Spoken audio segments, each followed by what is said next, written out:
एष सुप्तेषु जाग्रति य एष सुप्तेषु जाग्रति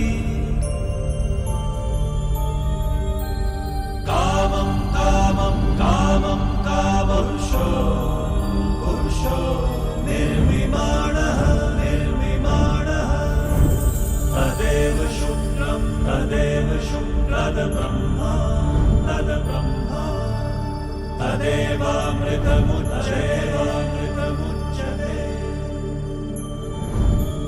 तस्मिन् लोकः शतः सर्वे तदूनात्यपि कश्चन एतद्वैता एतद्वैता एतद्वैता एतद्वैता एतद्वैता एतद्वैता. I welcome the panel of speakers, Jatin sir and VISHAL PODDAR sir and SUDHIR sir, Shankara Narayanan sir, and today's moderator Saradha madam. I think all of them is not required any introduction among the participants. So each and everyone, Jatin sir from Karnataka and SUDHIR sir from Hyderabad, Shankara Narayanan for Tamil Nadu, as well as Saradha madam from Tamil Nadu. So everyone knows these people in the, especially in the GST topics, well-known speakers. And the Saradha madam is from Big Four, as well as having the multiple expertise in the GST advisory. So today she is going to moderate the session. And today we have structured the session like that. There is a topics allotted to each and everyone, and we have 4 topics. The 4 topics it's discussed, very important topics, because after 8 years the government come out with the major shift from the rationalization of the rates. So in that, being a practitioner, we have a lot of doubts and queries. Whatever the doubts and queries, therefore you have to mention it in the Q&A as well as the chat box that is moderated by our Saradha madam. So with this, I welcome you all for this session. So thank you all the participant and the panelist and Saradha madam for giving his concurrence to participate and deliver his taking the part of this meeting. Thank you one and all. The floor is to Saradha madam now. Thank you very much, sir. Good evening to one and all present here. So I think it's a big privilege for me personally to be here as a moderator among 4 speakers who are, known for their GST expertise, and they have been in this industry. They have been into tax specialization for almost last 2 decades, all 4 of them. And as rightly pointed out by Arun sir, I don't think any of them needs any introduction. Anybody who would have come across anything on indirect tax, they know all 4 of them. So with that note, let me also take a privilege of, introducing each and one of the speakers just for the benefit of all. Jatin sir, yes, starting with Jatin sir. On a very personal note, my mentor, my guru when it comes to indirect taxation. And coming to his profile, yes, he's a chartered accountant and a cost accountant, law graduate, and he qualified in 1996, specialized completely in indirect taxation law. And he is a resource person as well as an author for various publications by ICAI, as well as, he published a lot of educational and research materials as well when it comes to indirect taxation. He is also well known during the service tax era as well, and continued to be a very, guiding light for many of the professionals like me when it comes to GST. His practice is in Bangalore since 2000, and he's a partner in JCSS. So with that note, welcome Jatin sir. Thank you so much. It's a big privilege for me to be, I think this is my second opportunity. I definitely consider this as well as, other great privilege. And next is SUDHIR sir, again, a very well-known indirect tax professional, especially in Bengaluru. And, I don't think anybody would not be knowing Hiragangi Associates, right? So the rightly coined term HNA and Co. Right? So he is also one of the lead partner in HNA. and he is having, HNA Hiragange is having almost 16 locations is the place. I mean, they are spread across, one of the leading indirect tax organization in India. And his expertise is in various industries, especially also on refund related aspects as well. Today, he will be also deliberating on refund related issues that is emanating from this GST 2.0. And he has also authored a couple of GST national level publication books as well. So thank you so much, sir, Sudhir sir. It's again a privilege for me to have you in the panel. And next is, Vishal Podarji. Vishal Podar is again, well-known tax consultant, tax advisor, and personally a very good friend of mine with whom we actually have a lot of knowledge sharing deliberations. Thank you so much, Vishal, for being here. He is a technical resource member of ICA, and his expertise is in various industries. In fact, recently he has also published a very simple very simplified book for real estate, and he has also authored for online gaming. So the speciality of Vishal Podar's book is it's always easy to understand from even a common man's perspective. So keeping it brief, next, the last but not the least, our own Shankar Narayanan sir. I think since it has been hosted by SIRC predominantly by Tamil Nadu, I don't think anybody would not know Shankar Narayanan sir. He has been instrumental in training various tax professionals across South India.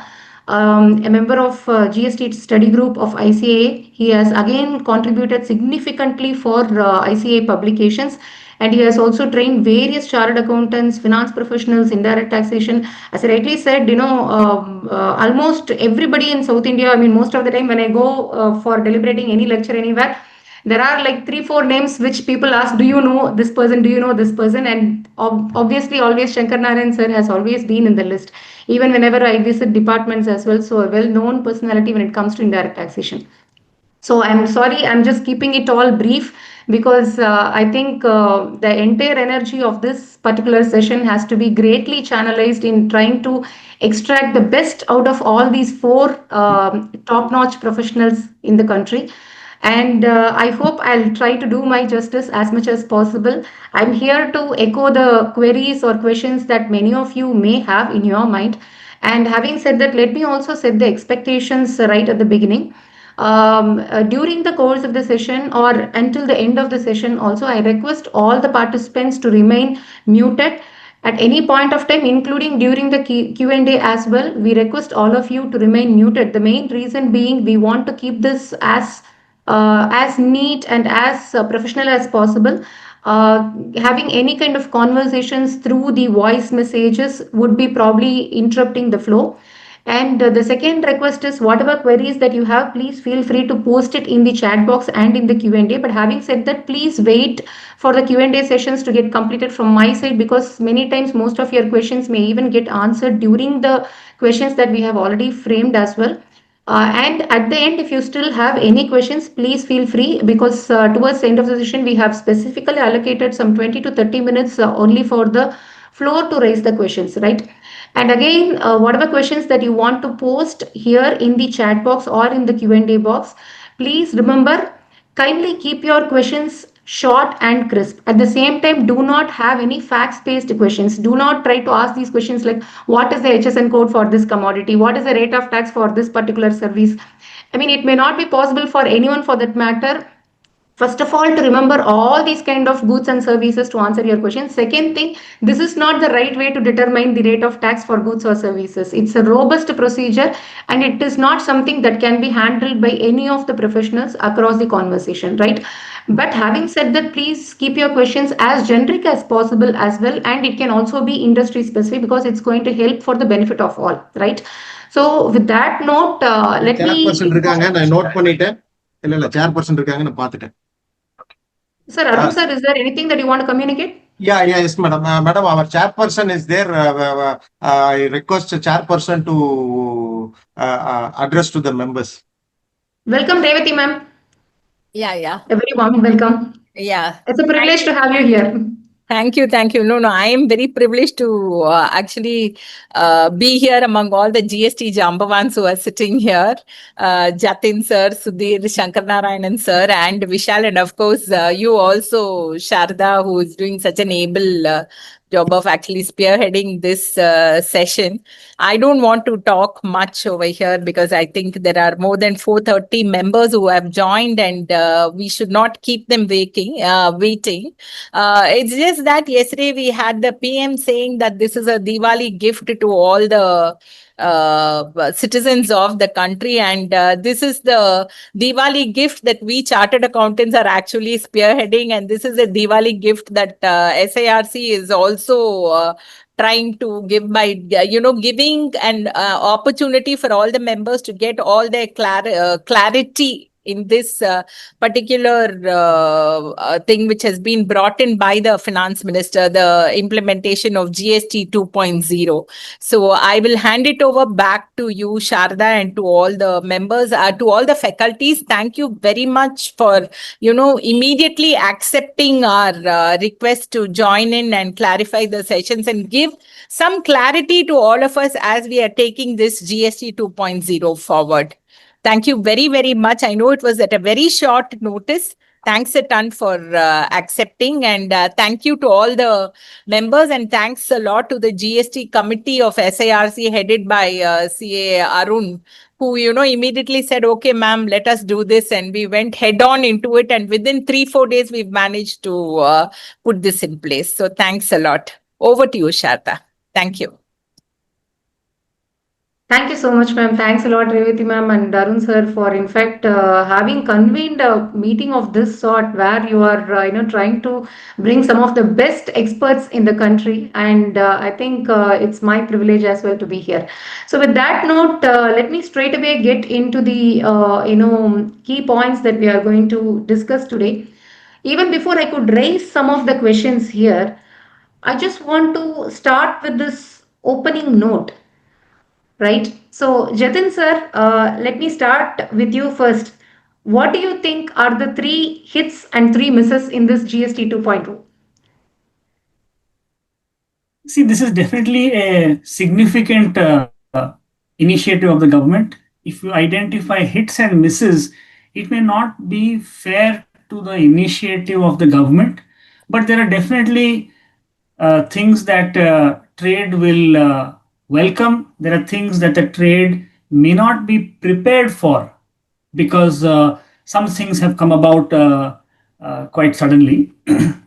But there is definitely, the hit would be that there is a very deliberate policy direction that the government has put forward here. If you see the amendments in the past, articles have been differentiated in their classification based on whether they are pre-packaged and labeled or whether they are not pre-packaged and labeled.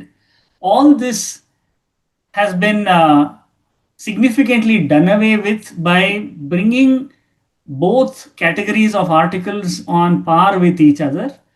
Whether it is pre-packaged and labeled or not, the tariff rates are brought on par. Second thing is, if you see the notifications 1/17 and 2/17, you will find that over the last 8 years, there have been so many refinements in the tariff entries that it had almost become impossible to keep track of it. Every single entry would go through multiple tariff entries every time changes were made. So it's a bold move to say that tariff classification of goods and exemption classification of goods will be substituted by renumbering all the tariff entries. That's definitely welcome. It makes it easier for taxpayers to relate to what's going on. As far as the rates itself are concerned, rates that have been brought down definitely will have a bearing on pricing and hence benefit customers. As far as things that industry may not have been prepared to deal with would be clearly the cess credits that will have to be reversed immediately wherever cess has been exempted. And also, if you look at the tariff changes to maintain parity of rates. 28 plus 12 in respect of aerated beverages has been revised but maintained at 40% of GST alone in spite of elimination of the cess. Another aspect to consider is that as far as pan masala tobacco products are concerned, it's ring fenced because it needs very deliberate attention to the effective tariff and the pricing on these products. It's a very welcome thing that the government has not included those products in this tariff revision exercise, but made time to set it up aside and attend to it. So therefore, I think we have a lot of things to cheer for, but a few things to consider how it will impact costing and therefore pricing that industry needs to quickly gear up. It's not new. It's not something that's never been done before, especially in central excise. The taxpayers just need to accept the outcome here and see to it that they deliver on what promise the government has made through these initiatives for consumers at large. Great, sir. So thank you so much. I think you have briefed it all. And Sudhir, sir, the same question to you. What do you think is the best, I mean, the top three hits and misses, especially considering that your organization have got, almost all India presence, and how do you see the reactions from various states across various industries on this note? Yeah, as Jatin sir told, it's a remarkable change which has been happened. And that's the reason we have been looking at as a second version of the GST 2.0. So I think this is a very welcome move in terms of reducing the number of tax slabs. Although a 40 has been introduced, the number of items which is going into 40 is negligible in terms of the number of taxpayers are concerned. So the majority taxpayers are being factored into major slabs now, so which actually will ease out various classification disputes which were been there. So maybe a dispute like flavored milk where it was getting classified under 2 entry and one was being subjected to 12 and another was subjected to 5. So those sort of things have been ironed out, which actually may not have been the actual intention of the lawmaker, but because the classification is adopted from the customs classification and it is very detailed, so there is a possibility of this sort of disputes if there are multiple rates. So having less rates is going to have lesser disputes. So that is one welcome. And looking at the something which could have been done and which was been expected, I think was the fuel. It has not been addressed. So 5 fuels have been kept out of the GST from a date to be notified. So I was expecting that something of this also would be resolved as a part of 2.0, which I think has been missed. So that is something which we need to wait, because majority of the cost of the product will be logistics, and 60% of the logistic cost comes from the fuel. So if something of that has been bought into the tax net and the free flow credit has been given, so that may have a remarkable reduction in the cascading effect of the taxes which has been there, which was the aim of GST. Second thing we were also there is that each of you would have been aware that there has been a lot of disputes which is going on in terms of my vendor not being compliant or my vendor's vendor not being compliant. He has not made the payment and I am genuine, I am showing everything, and still I have been slapped the notices. So although there is a legal point for us to argue, but still everybody will not be able to approach the court. I think some sort of a clarity in this regard or clearing out is something was been expected, which actually has not come out. But they have also tried to put some cap in terms of registration and giving the automated registration only up to 2.5 lakhs and things like that. Some measures have been taken, but still that is a bigger pain point for the business today. I think that is something which has been missed out. So I feel these are the major things which could have been addressed, which I think is largely missed out. And overall, because of the reduction in the rate, there is a mixed feeling as far as the businesses are concerned. There are certain businesses which are happy that they'll be able to be competitive in the market and will be able to better pricing, which may increase. But there is also a challenge in terms of the FMCG products, especially the foods and the products, where how will they pass on the benefit in when a commodity is 5 rupees or 1 rupee. So how are you going to do it? And increase of tonnage is a option, but practically the line may requires a lot of changes and lot of reprogramming.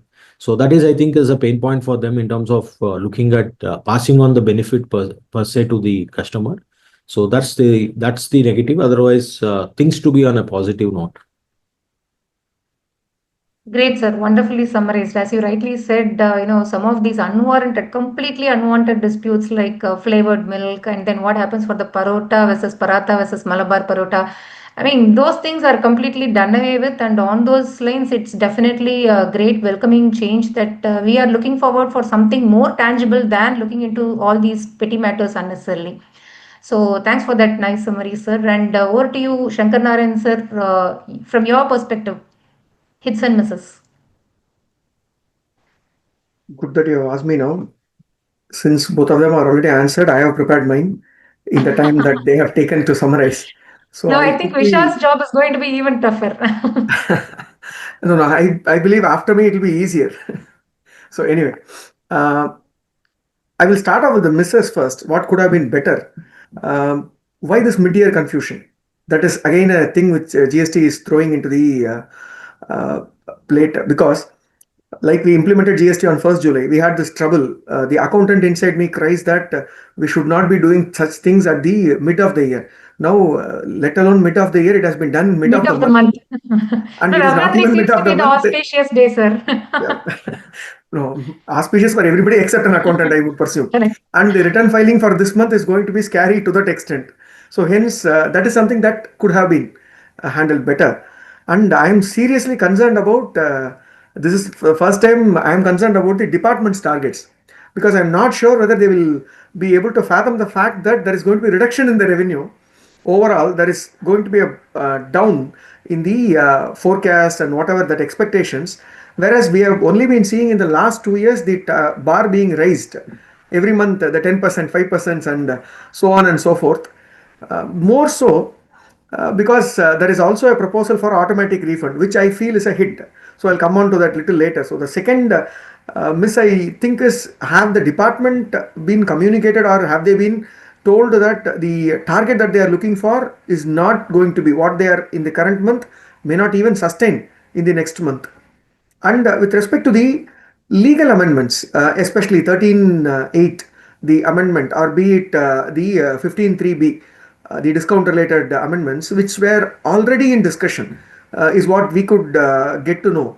So these could have already found a place in February's budget, so that these could have come into the public domain or come into vogue from 1st of October. But that bus has been missed. Now we are still in dark for the next 6 months, so that this comes in next budget and then finds a place in the practical place only in the next year, maybe same time next year. So that those were the three I felt could have been better. But on the other hand, the benefits certainly outweigh. The first and foremost thing that shocked me was, I was trying to see the fine print. I was very skeptical. Are they really reducing everything? So I was thinking maybe the cess will be abolished and things will be increased.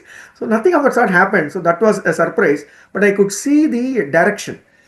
In February, when income tax budget was proposed, 12 lakh rupee exemption was given. From an economic perspective, the expendable surplus was put in the hands of people.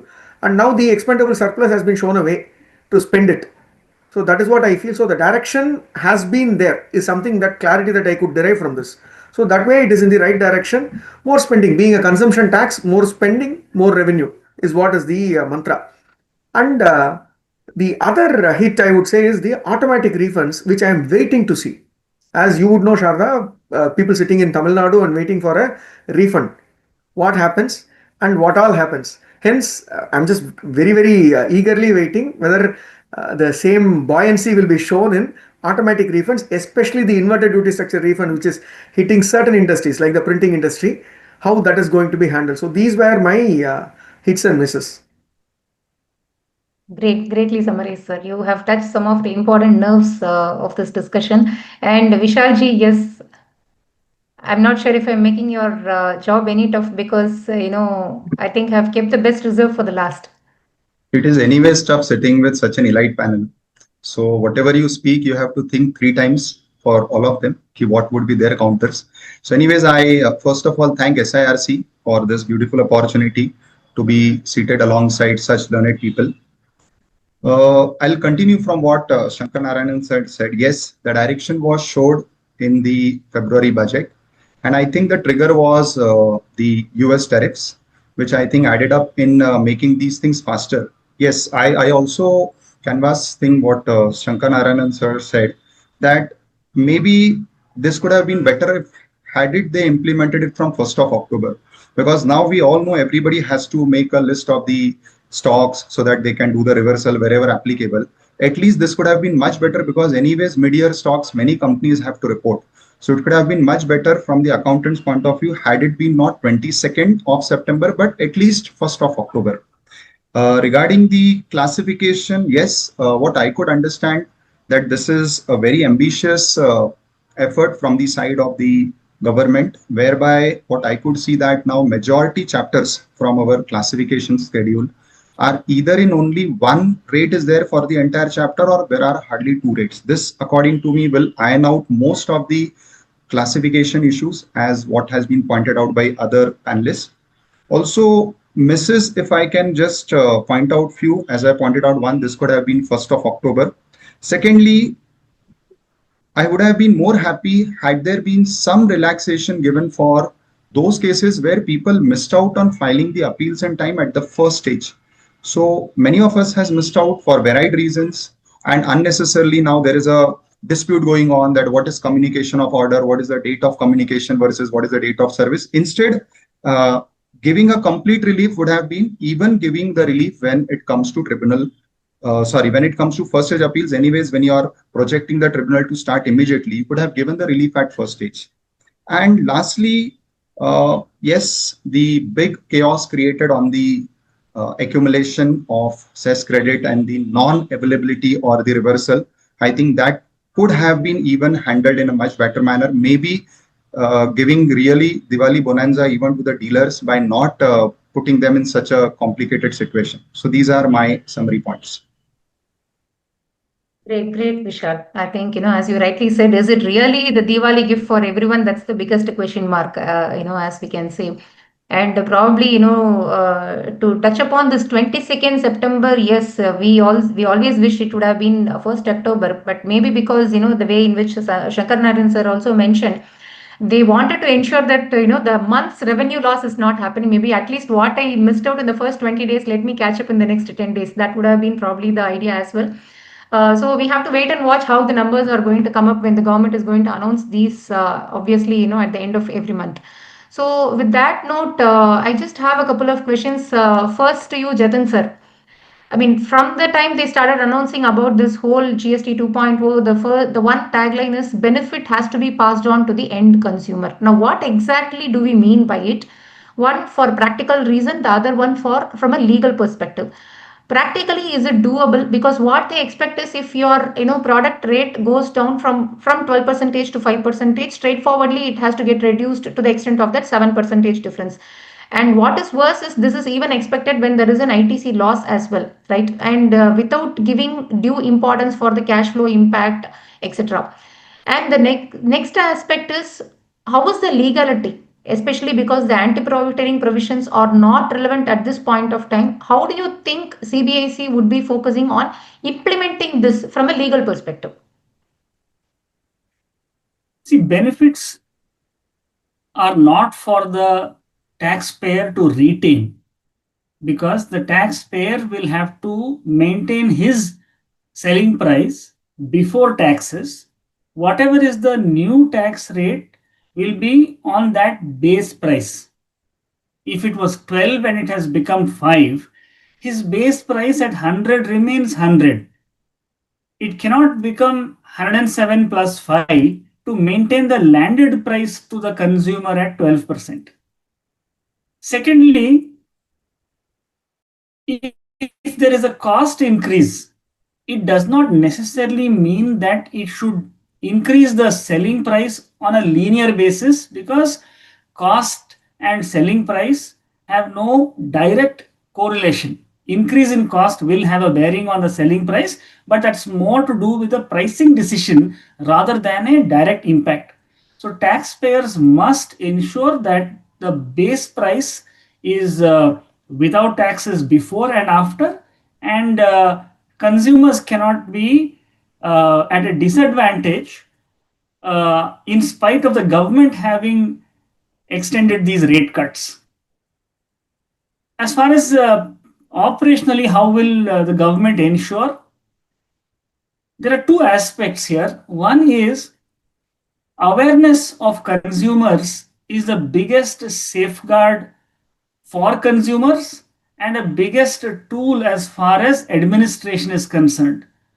Imagine the PR nightmare for a taxpayer who finds that there is a complaint, there is public outrage, that the taxpayer has refused to pass on the benefit of rate cuts to the consumers and has pocketed the difference.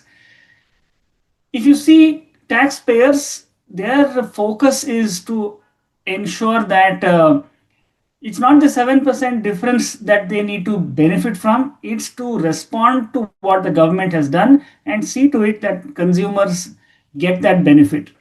Third thing is, it's not necessary that there has to be a legal framework specifically to address this issue every time there is a potential for profiteering. There is section 76. There's a lot of jurisprudence that comes from 11D of Central Excise, 73A of Service Tax Law, that we must read and digest to be able to appreciate what is the legal remedies available for the government. If you look at section 151 also, to investigate, there are ample provisions. To be investigated is a nightmare for a taxpayer. Third thing to consider is those who stand to lose the credits. It's not the closing balance of credits that need to be reversed. It's the credit relatable to the stock on the transition date that will have to be reversed. Taxpayers need to bear in mind the full might of the government administration is available at the disposal of officers to ensure that the compliance on October 20th will expose the taxpayers' correctness of compliances, whether they have discharged the taxes correctly, whether they have passed on the benefit. Last point to mention on this is maintain documentation as far as what was the price before, what was the price after, invoices issued prior to 22nd September, invoices issued from 22nd onwards, computation of cost increase, computation of price revision, because administration has the luxury of time to sit and investigate. Taxpayer has no time after 6 o'clock today to correct those invoices. So therefore, taxpayer is not in a position to take chances. Make a sincere effort to pass on the benefit that the government wants to reach reach the consumers. Maintain documentation. Otherwise, it is perilous times for taxpayers if they were to be investigated. Very well said, sir. In fact, I just want to highlight one aspect here, because this has been a query from a couple of MSME and the Tier 2, Tier 3 locations recent times, is that because the legal metrology has come out with this recent notification saying it is okay if you don't do the restickering, people are thinking that it is okay if you don't do the price revision. It is not the case. Your price revision is expected. What is relaxed is only that for the unsold stock, you don't need to do the relabeling of the MRP. That is the only relaxation, and there is no expectation that you don't need to reduce the prices. So one has to be really careful, because there are n number of ways in which government is also tracking this data, including, I remember last once they have also made this lottery ticketing style of collecting the data. Anybody can just submit the bill in this online website, and you will be given some price based on some kind of lottery winning.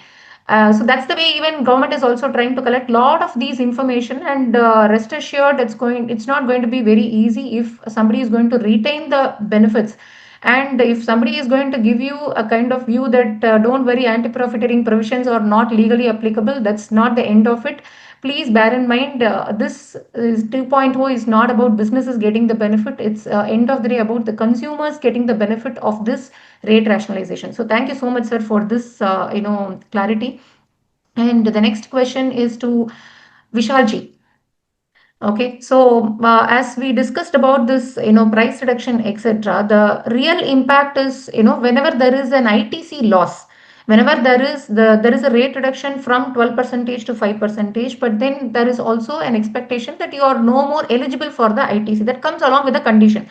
Just for example, if you take for hospitality sector, okay, from 12 percentage it got reduced to 5 percentage, but that's with the ITC loss. Now, how do you deal with this price reduction? Because there is a hit on the cost due to this ITC loss. So it's not just the ITC loss going forward, it's also the ITC loss for the past, whatever has got accumulated as well. So on these lines, how do you think the price revision should be made? Well, if I have to answer as a cost accountant more in this case, see, there are various aspects when we talk about price reduction, and you use the word commensurate to the reduction in taxes. Now, I think as a business, it is very important for me to understand where I'm standing. First, with respect to the nature of my business. Second, with respect to nature of my industry. And third, what is the stage of the business in which I am? Let us say I'm in my initial stages of business where there is huge capitalization and I was expecting to liquidate it in future. Now, let us say you talked about hospitality industry, and let us say I've just started the hotel, post-COVID. I have incurred huge expenses. And now I'm sitting on a piled up ITC, which I was expected to encash in next 4 to 5 years. This was my payback period of this accumulated ITC on capital items. And now suddenly this particular rate change has come, whereby at least where I'm pushed to the 5% category, I'm in a particular situation where I'll have to at least proportionate forego some of this ITC. Now, in this particular respect, as I said, this is going to be more of a business call rather than, I think, only a taxation call. Because when we talk about commensurate reduction in prices, commensurate to the changes in tax rates, it is also important to understand that every business had its own costing calculation, how it was going to utilize or encash the ITC. Now, when you are blocking the ITC, I don't feel that it can be immediately added up to my immediate output, because my original plan would be to apportion this over a span of 2 years, 3 years, whatever I would have planned. So depending upon what stage of business I am in, I will be having to definitely change the prices. One, maybe because of the legal recourses that I have to face. Two, maybe because of the industry pressure, the competition. Because when the hotel adjacent to me is reducing the price and I'm not able to justify my higher price, it may end up in losing the business also.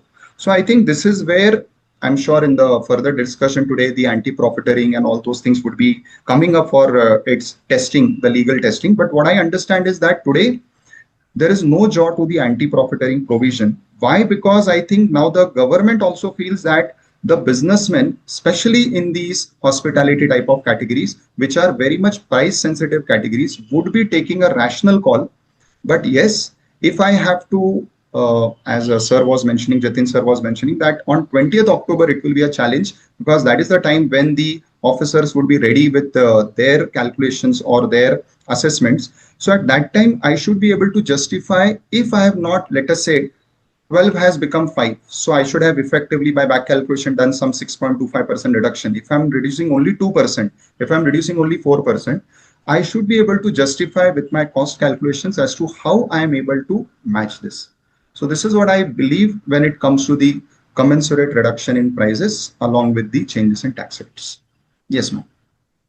Yes, greatly summarized, Vishal. So the point here is, it's very important. This is the right time for every business to revisit on their costing model as well. Not only on the costing model, it's also on their strategies when it comes to the businesses.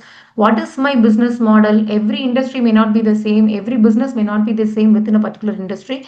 So the only concern is, what do you think would be the expectation from the government side? Do they expect that you have to reduce that 7%, especially when I don't have ITC benefit anymore? That is exactly where there may be disputes arising on those lines. Let's discuss more on this in the upcoming aspects as well. And the next aspect is sorry.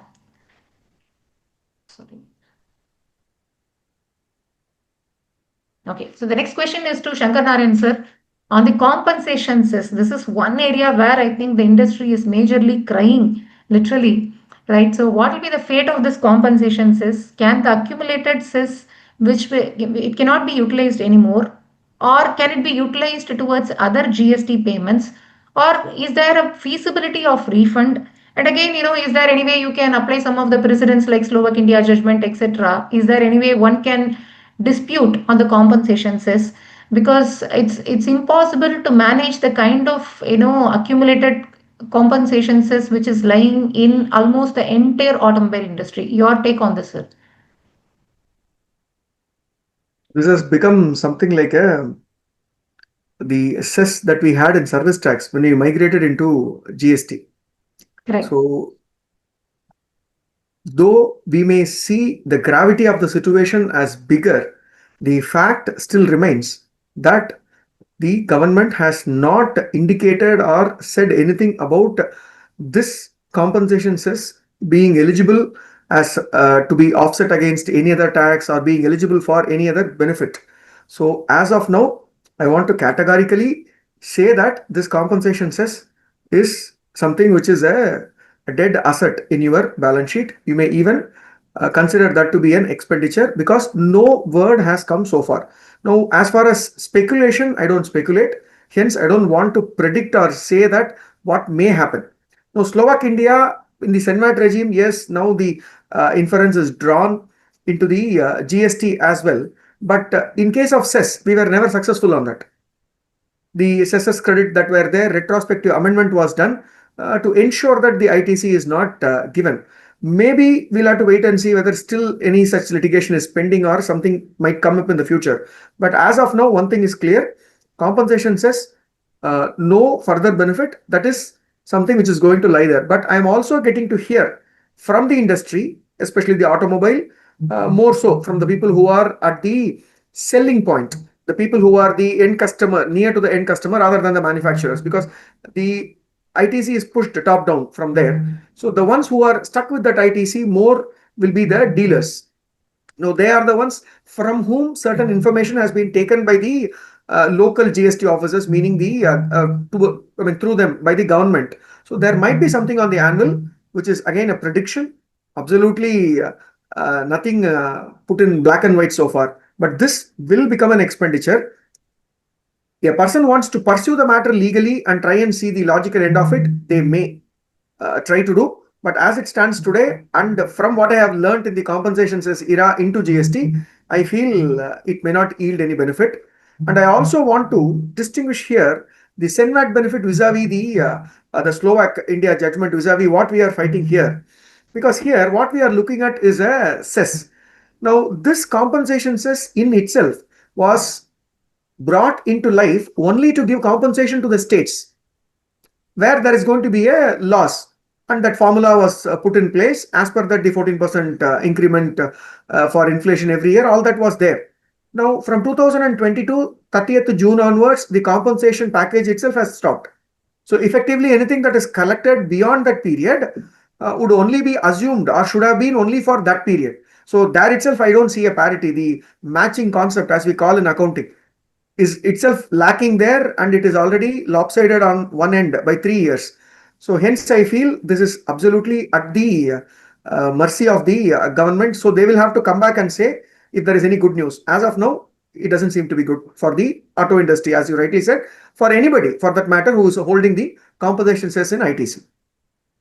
Sir, as you rightly said, but the important concern here is not about taking it as expenditure, but the again question comes back to if it is an expenditure, then can it be added back to the cost? That's exactly where the question lies when it comes to the Circular price revision. reference. Circular reference in Excel. We are all used to Exactly. that. Exactly. So So that's the the question will major go, concern. the question will take you back to what you asked Vishal. And as Vishal said, I also will have to think like a cost accountant, evolve a formula for it, and then tell you that I may not reduce exactly what you want. I will reduce, but subject to certain ifs and buts in terms of the cost that I am going to incur for the compensation cess. Agreed, sir. In fact, the other concern that emanates here is, if we are very clear that compensation cess itself has been created for a particular reason, which is to compensate the state's revenue, and again that has been already faded away, is it even right to raise the prices, the GST rates to 40% just to say it is in compensation of the compensation cess? These are again, again it goes back to one single line answer that it's a policy level decision, right? No, When this it is comes where to I rate told of you at the prices. start, I was always looking for some fine print to find out where is it that I was surprised little that there were no such fine prints apart from the 40% for certain items. Sir, absolutely, sir. I think the difficulty of answering businesses from this, during this intervening time, 3rd September to 17th September was really tough to every time just go back and tell that there is the notifications are not yet out. That's exactly where the pain point was. But, having said that, yes, at this point of time, we don't have a choice but to bite the bullet. True. So the next one is to Sudhir sir, refund. Obviously, it's a circular reference. The circular reference, all these things comes back to this question. Then am I eligible for the refund? So this rate reduction definitely when it comes to this, whether it is compensation cess or whether we call it as rate reduction from 12 percentage to X percentage, whatever it is, end of the day it has resulted in some kind of credit accumulation, right? So in the hands of the taxpayer. Circular 135 is already clear and FAQ is also reflecting the same that don't even expect refund from us. We are not ready to give that refund. But having said that, there have been several court decisions also where the circular 135 has been categorically, it has been struck down. But what is one thing that we have observed time and again is that this struck down, it has happened only in scenarios where there is a concessional rate. This is not a case of concessional rate. So do you still foresee this litigation to really make sense to take it forward, or do you think instead of litigating it for another 6 months to 1 year, rather I would be happy to liquidate this accumulated credit over the period of time? So what do you think would be the right choice from business perspective, sir?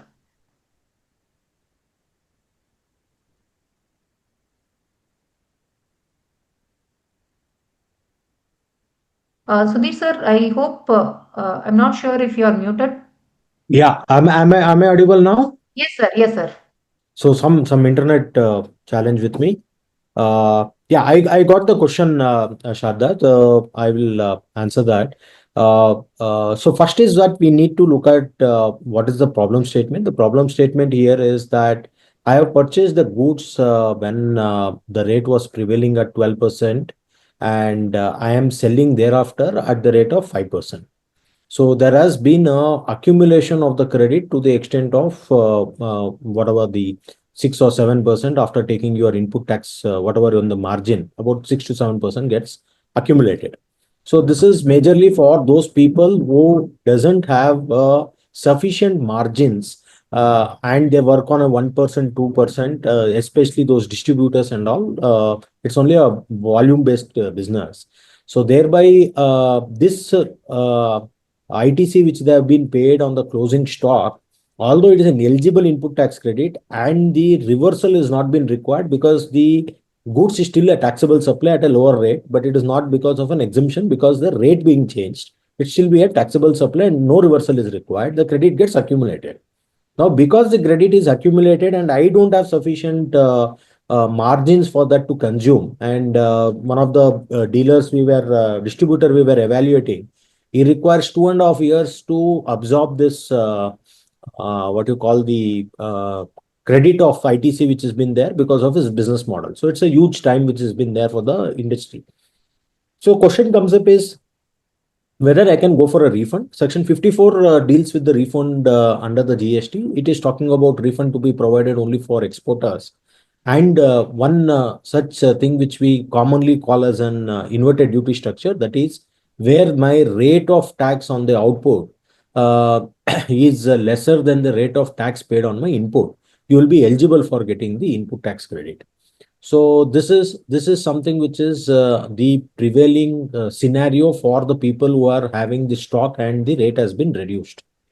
But having said that, there is a circular 135 which has been rightly pointed by you, talks about that the refund is not eligible because your input and output is the same. You are a trader and there is no value addition by you, and thereby you are not eligible for the input tax credit. So the argument there is that the value addition will not be the condition for checking the section 54. But they also looked at that. See, there is at a given point in time. That is, if I would have checked your product as on 21st of September, it was 12 by 12 and 12. There was no difference. And if I check the product today on 22nd of September, it is 5 and 5. So there is no inverted duty structure at all at one particular point of time, but it is a timing difference. You have purchased at an higher rate and selling at a lower rate. So that is a transition period. So which the department is of the view under 135 circular, they told you are not eligible for the input tax credit. Later, this was being challenged, started with Guwahati High Court, again followed by Rajasthan, Madhya Pradesh. Everybody echoed the views of the Guwahati High Court, where they told that you need to go by the strict interpretation. They are not looking at a timing difference. They are not looking whether the product should be different or the otherwise. All the condition is whether the tax which has been paid on your output, was it lesser than the tax which is there on your input? So the answer for that is yes, they should be eligible for the credit, and the matters were remanded for looking at the other issues and passing it within a reasonable period. So that is a precedent which has been available. And later there was also a clarification before this Guwahati High Court. They department themselves gave a clarification saying that, see, even though if it is the same output, my output is being subjected to a reduced concessional rate because of any specific notification which has been there. Then they told you are eligible for the credit. And Telangana High Court told it should be from a retrospective effect. You should take it from a retrospective effect. That is 173 which has been there. So somewhere it is very clear that the intention is not to burden and release the cash flow. But unfortunately, the FAQ has been issued. The FAQ is referring back to 135 and saying that no credit has been eligible. And we know how the FAQs and circulars have been looked at from the department point of view. Although Ratan Melting was Supreme Court largest bench has made it very clear that the circular which is not in line with the law is honest in the law. So it should not be followed even by the field officers. But because it is an FAQ and the circular issued by their own officer, they will make a strict interpretation, and all the IDS refunds, although it is legally eligible and judicially supported, may have to undergo a rounds of litigation unless department comes with a larger heart and say that, yeah, the intention was to pass on the benefit for the public. And as rightly pointed by Shankara Narayanan sir, a very good analysis is that the government's intention is to increase the spend and increase the economy and GDP. So they want all of us to spend more. So that's been the basic intention in doing various of these things. So keeping that in mind, I think some virtue has to prevail and clarification has to come. Otherwise, we all have to be ready to go up to tribunal to fight this case out, unless until you have a very good quasi-judicial joint commissioner appeals or an additional commissioner appeals who can follow the High Court decision and give the ruling. Otherwise, you have to go to the tribunal. But it's eligible in my view. Great, sir. So thank you so much for that. So which means, one has to be prepared for a tough litigation if at all they want to go for this refund. But your strong suggestion, or rather your aggressive vote, is to just go for the refund, because a strict reading of section 54 subsection 3 is very clear. There is no such restriction. Just because you are trading with the same commodity, the message is very clear. The input rate should be higher than the output rate. So as long as that is being complied with, just because it is because of the time difference, it doesn't mean the credit or the refund is ineligible per se, but be prepared for a tough litigation all the way. And the biggest question that business should be clear about is that, is it worth the litigation? Because you need to also revisit as cost accountants, how far is it going to take for you to liquidate this credit, if at all, instead of going for the refund, is it worth it to probably look at it from a liquidation perspective? So the question is very clear: is it litigation or liquidation? So businesses may have to take a decision on those lines. So the next question to Jatin sir. Shada, just a Yes, point. sir. Sorry, Yes, one more please, sir, point please. is that business are also looking at a consolidation. They are also looking at a merger. So I am Correct. sitting with a huge input tax credit. There is another business which require there is a large cash payment which has been required. So they are also looking at a takeover and merger as also an option where the credit is huge. You can understand the size of the Absolutely, credit. absolutely. So that is also an option which is legally permitted, and but it should be a taking over of a business. It has to be properly shown. Yes, yes, sir. Well understood. I That's think that's again a tax strategy one may have to, plan very carefully. In India, I think the mergers and acquisitions, more than from a business perspective, has been always looked at it from the taxation perspective. What tax benefit do I have? The takeover of the business loss, whether it is from income tax, and similarly now this, takeover of the accumulated credit from one company to another company. So these are some of the strategies that business may have to explore. As it's there is no right or there is no one solution available. It all depends upon the facts and circumstances specific for that particular case. So please bear in mind there is no straightforward answer for this, but you may have to choose the choice based on what is most appropriate for your business. So thank you so much, sir, for enlightening even that point as well. And Jatin sir, I mean, we have all heard a lot of, great lectures from you when it comes to classification. We strongly believe you are one of the masters when it comes to classification.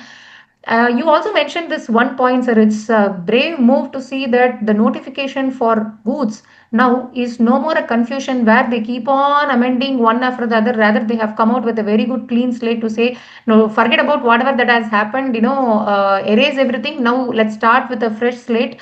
It's no more this amendment of the previous notifications. Rather, it's going to be a new notification 9 and 10 bar 2025. But the question here is, why can't they come out with a very similar notification for service as well?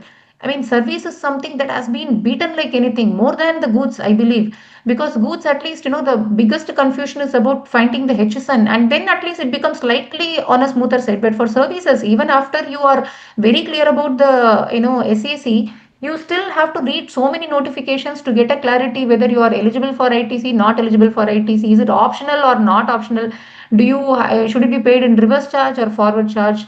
It was a bit of disappointment for me to see that again service rate notifications are being amended. So on that note, how do you foresee this to take shape, sir? And the next important question to you is there any way you can give some tips for businesses and general practitioners? Because not, I mean, if it's a large scale industry, they can always afford for some classification related aspects to be verified in a fine tuned way. But then for small businesses and for business, I mean, general practitioners, tax practitioners, it may not be a very straightforward one. Anyway, I mean, is there any way you think they can handle it better? Some tips on these lines, sir.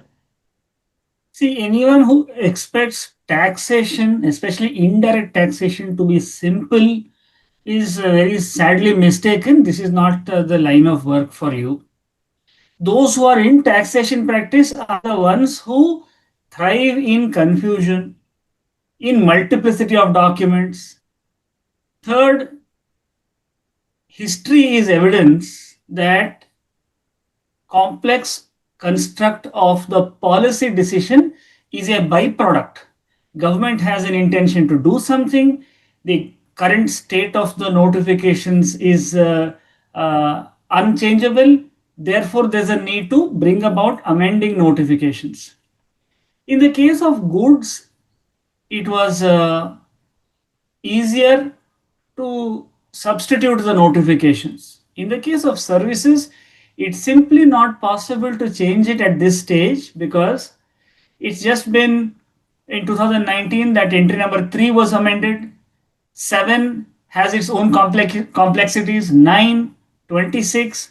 So therefore, services did not require that level of services, if I will say, are too complicated to reboot. Goods were easier, but neither ease or complexity should trouble a tax practitioner's mind. As far as knowing the answers, please keep in mind the rates of tax will affect the taxpayer from 22nd September, but the rates of tax for the tax practitioner will affect only from 2029, when all these issues are agitated in the form of notices. So as things stand today for a practitioner, we still need to get a grip on the old notifications itself. That's when we'll be able to make the transition. So therefore, these are all matters of administration. It has nothing to do with taxpayers,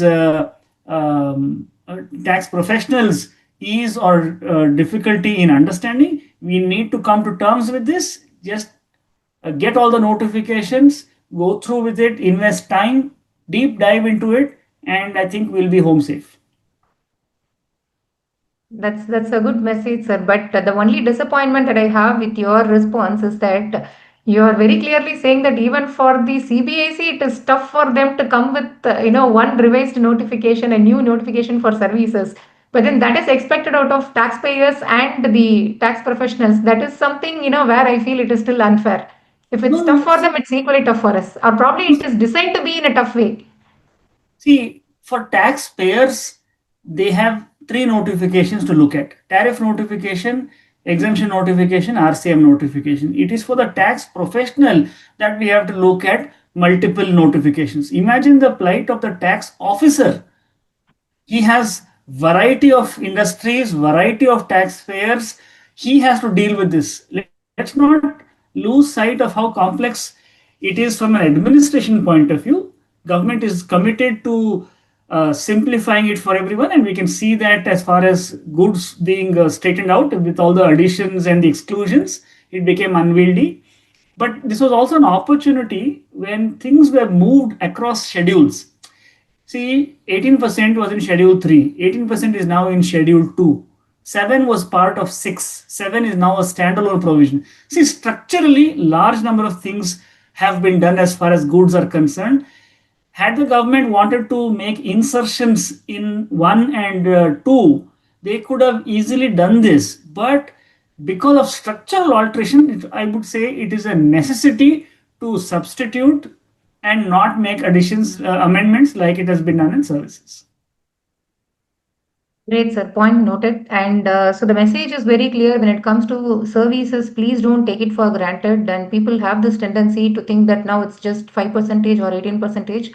Life is all simple. Life is super easy. So it's not really the case, because if one has to read through the fine prints, read through the way in which, first of all, the notification is. In fact, even after deciding what is your SAC, if you still have to figure out what is the rate for that particular SAC, you have to travel all the way starting from 11 bar 2017 and 12 bar 2017, and then land up here today in 15 and 16 bar 2025. Unless one has a thorough reading of all these notifications when it comes to this service, as and of course, I missed out on the RCM notification as well. So a combined reading of not just two, but rather three notifications will only give you an answer whether it is forward charge or reverse charge. Is it 5% or 18%? Is it with ITC, without ITC? So all of these things have to be read in a very, very careful manner. Please do not jump into any kind of conclusion when it comes to the service GST rates. And any shortcuts attempted to do this using any of I just keep saying this repeatedly. Please don't rely upon this chat GPT, Google search, WhatsApp message, send a message to somebody asking what is the rate for this goods, what is the rate for this services. This is definitely not going to help the business, not for the tax professionals as well. Please read the notifications completely. That's the only way. And of course, before reading the notifications, be very, very clear about the HSN and SAC. So that's the precise message here, sir, if we have to take it away. So the next one to Shankara Narayanan, sir. Post-sales discount. I think that's a reopening of the Pandora box, right? We were all happy when that circular 105 was resigned. And then again comes this, 251. We never thought 105 is going to come back in the form of 251.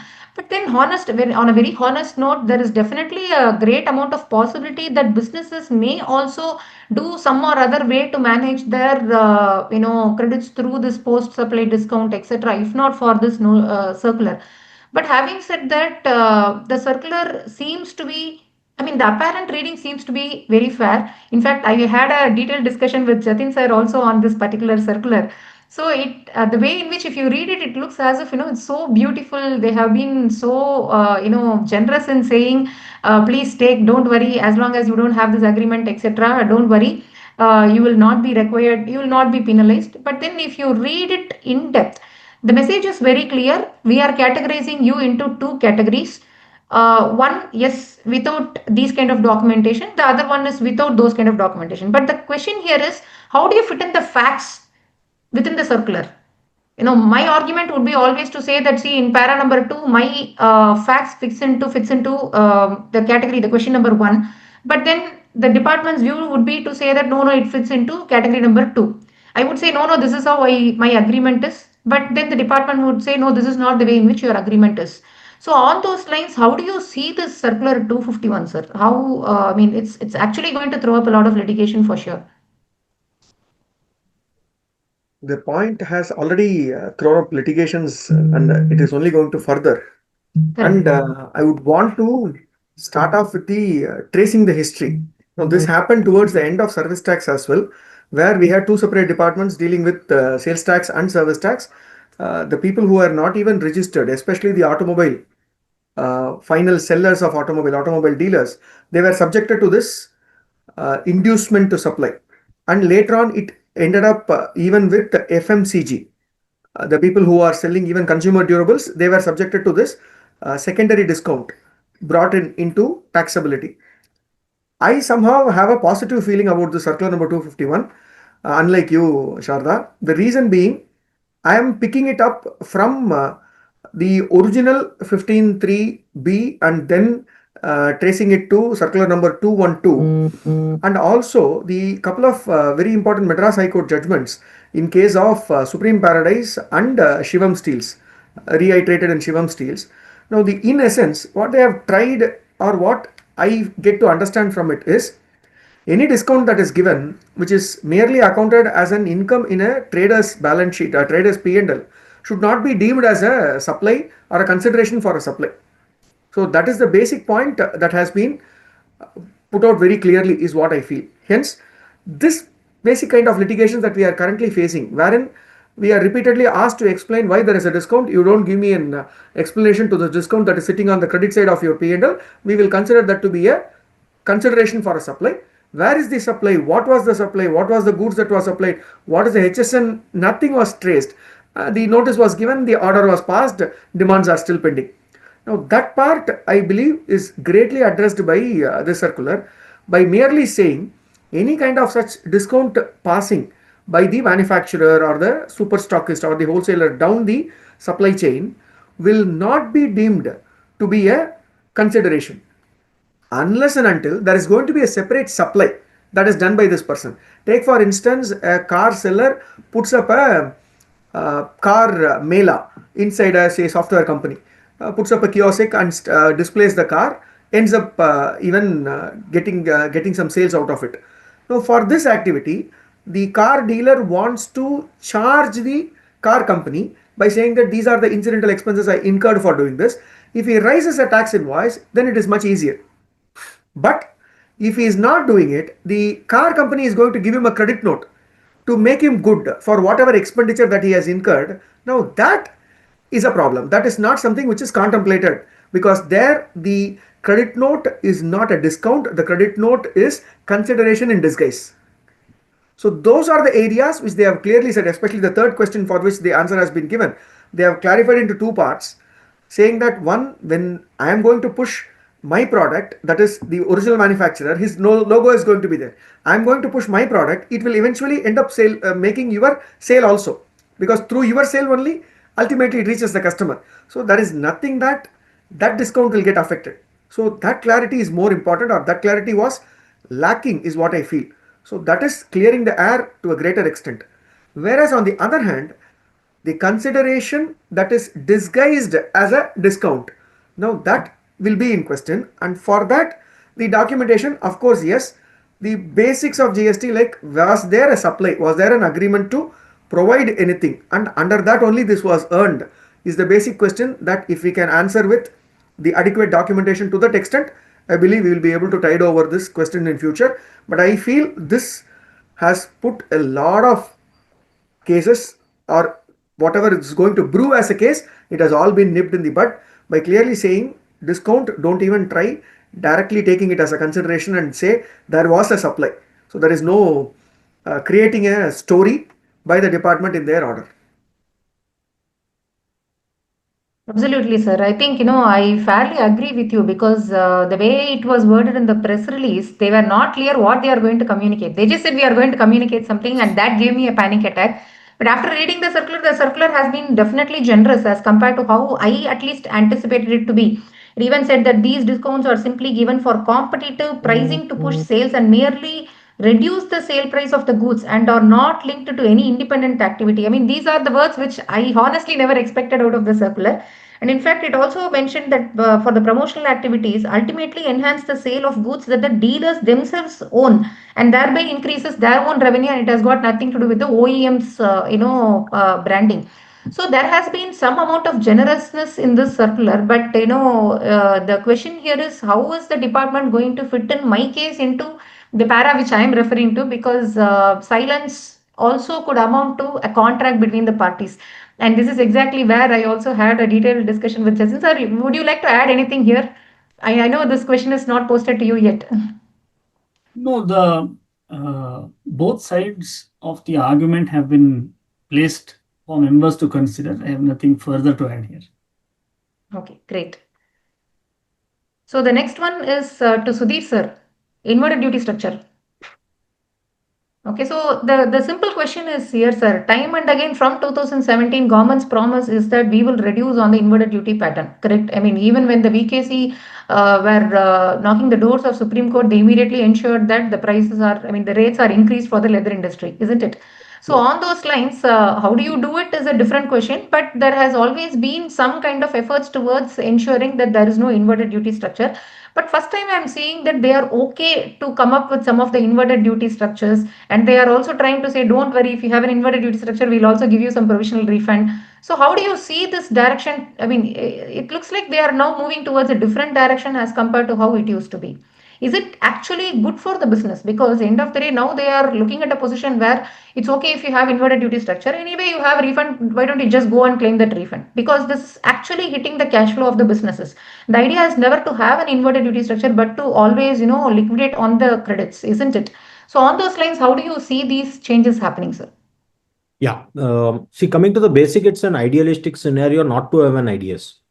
So that would happen only when there is a single rate. When there is a multiple rate and you need to also consider the political things which has been there, not only the economic things, and there are certain things which you are forced to give an exemption, whether the economy requires it or otherwise, because of the political needs. So when the things have been structured in such a way, so it is inevitable that the inverted duty structure would be in place. Why? Why? Because the raw material which has been there will not be a specific industry-wise raw material, which they also can bring it to a lower rate. It would be a common raw material which could be applied anywhere across any industry. Say, for example, steel is there. I can use for fabricating to mount the solar panels, which is at 5%, and steel has to be 18, or it can be used for construction where it is going at 18% of GST, or any other fabrication which is going at 18.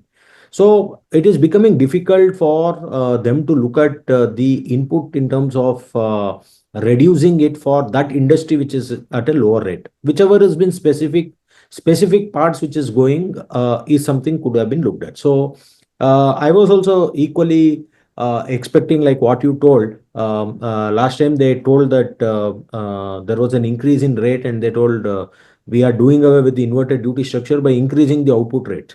So that is not going to benefit the end taxpayer, although the trader is not having a burden of it. But it is also important to know that if it is not fitting into the pocket of the customer, even the businessman is not happy if it is increasing. Say, a few of my friends are gold jewelers, so they always feel bad when the prices are going up. So that is because the affordability of the customer is going to come down, and they are going to reduce their purchases, and their margins is linked to the sale price. So that is what the trader and also the end consumer both ends up paying and not being happy about it. So I was also thinking whether they are going to increase lot of items which has been categorized in 12 to 18 and say that this is a part of the correction of IDS. On the contrary, they have bought most of the items from 12 to 5. And that is where then they realized, when they looked at 3 pillars of rate rationalization, they had announced that IDS has to be looked at. But when they looked at practically it is not possible, then they are looking at giving you a refund, because it is a matter of concern that the credit is accumulated and cash flow is getting blocked. So as Shankara Narayanan sir told, I am also equally eagerly waiting how the field formations are going to react to this automatic instant refund, which either to have not been used to at all. And we have been seeing that seventh day I am going to get the what you call the deficiency memo. Has been a common practice, and one of the cases of the taxpayer, we have to go to high court, saying because 7 times the deficiency memo has been given, and the show cause notice has not been given. But the prayer is only that let him give a show cause notice. That's it. There is no relief which has been sought. That is the only writ petition which has been filed, and we have to see how it is going to be taken up. It is coming for the hearing in upcoming week. So these are the things which has been there, and I think especially the packing materials, which is very commonly used. So this is going to be there. It's more of how we are going to place it, and how we are going to work around to better manage your workflow is something the business has to plan. Right, rightly said, sir. In fact, honestly, my one concern here is when it comes to this packing material time and again, that's again a disputed area in the refund. We have cases like, the LPG domestic gas cylinder in the case of this IUCL, those kind of decisions where it is very clearly mentioned that, I mean, it doesn't matter even if it is packing material, as long as you have an inverted duty structure, you can still go for the refund benefit. But as you rightly said, that's not the way in which department is looking at the inverted duty structure. They end of the day see how much is the component of that input in your output, because those things are never a parameter when it comes to this inverted duty structure. But then they just go out of their way to create some kind of formula, some kind of business understanding, all these things. But on these lines, I sincerely hope some amount of clarity is also given when it comes to inverted duty structure. Yes, even if it is packing material, even if it is some consumables, you can still claim the inverted duty structure refund. If that is the way in which government is going to come up with some clarification, it would definitely be of a better help for the business at least. So we'll hope for that to happen at least, sir. So the next one is to Vishal ji. So this is one thing, I'm sure most of us are looking forward for this one topic to be touched upon. I mean, forget about this rate changes, plus, minus, etc. End of the day, I have some impact in my ITC. That is exactly where my major concern is all about. So how do you deal with this whole, ITC reversal? Especially, I have this one precise question. From the beginning of the session, we have been discussing about this concern of 22nd September, somewhere coming into the mid of the month, and more than that, somewhere in the mid of the year. And whether it is mid of the month or mid of the year, it is somewhere in the mid of your business flow of transaction. So how do you see the ITC reversals to take place, especially when the law uses some different kind of wordings in different places in section 17, rule 42, 43, and again uses the words like used for, intended to be used for. Can I always say it was used for taxable supply, or it was intended to be used for taxable supply, just that it has now got become exempted supply? So how do you see this whole ITC reversal to take place, and your piece of advice for the business and tax professionals, if you can be more clear on how we have to approach the ITC reversal per se? Because I mean, right now it's 22nd September. All these while the effort would have been more into changing the rates, but from now onwards we have to focus our shift towards or rather shift our focus towards how this pricing difference is going to impact our ITC reversal. What is that I have to do at the end of this September month? So these are the questions that we are expecting some answers from you, Vishal. Whatever I have analyzed, I'll share, and I'll request, since this is a very sensitive issue, other panelists to also add. I believe that we need to identify and categorize our ITC into some brackets. First bracket is ITC starting from 1st of April 25 to 31st of August. and second is ITC from 1st of September onwards. Now, why I'm saying we have to categorize in this manner, because if we look at Rule 42, it requires us to make reversal first on the tax period level, which is a month. I'm presuming I'm ignoring the quarter part. And then it again says under 42.2 that you have to repeat this process annually. Now, when I look at the monthly part, and when I'm now going to file the returns for the month of September in the month of October, in the month of September, between 1st of September to 21st, the purchases which I have made, even though they were intended for being utilized or sold as taxable output, but if they are lying in stock as on 21st evening, then from 22nd by default, now the category according to me changes from intended for taxable supply to intended for non-taxable supplies, that is exempt supplies, if they are coming into the exemption category, or where they are shifted to the category of 5% without ITC. So I believe that when we are filing the month of September month's return, whatever supplies we have, I think the T1, T2, T3, T4 classification will happen depending upon whether my sales have taken place up to 21st of September or post 21st of September. The sales which have taken place up to 21st of September, between 1st September to 21st of September, whatever ITC I have got during this current month period, that ITC will be categorized very well in T4, that is intended for supply for taxable supplies. But whatever ITC is lying in stock as on 21st evening, that ITC will now be categorized according to me in T3. That is, I'm not wrong, it is T3 only, that is intended for exempt supplies. And accordingly, my categorization of T1, T2, T3, T4, according to me, has to be looked into. And there is, if I'm not wrong, there is a proviso saying that if I'm doing it at invoice level, then I'll have to categorize, I can do it at invoice level, that within an invoice, few of the items were sold up to 21st, so they will be categorized as T4, and the remaining could be categorized as T3 or T2, whatever it is. Moving forward, when this year ends and when I have to recast this whole calculation on annual basis, there is where I have a challenge or a question. Whatever I had purchased between 1st of April 25 to 31st of August 25, and let us say it is lying in stock as on 31st of August 25, then maybe up to the August month's return, because that would have been filed before this 22nd. So August month's return, which I have already filed, I would have categorized it under T4, that is intended for being used in taxable supplies.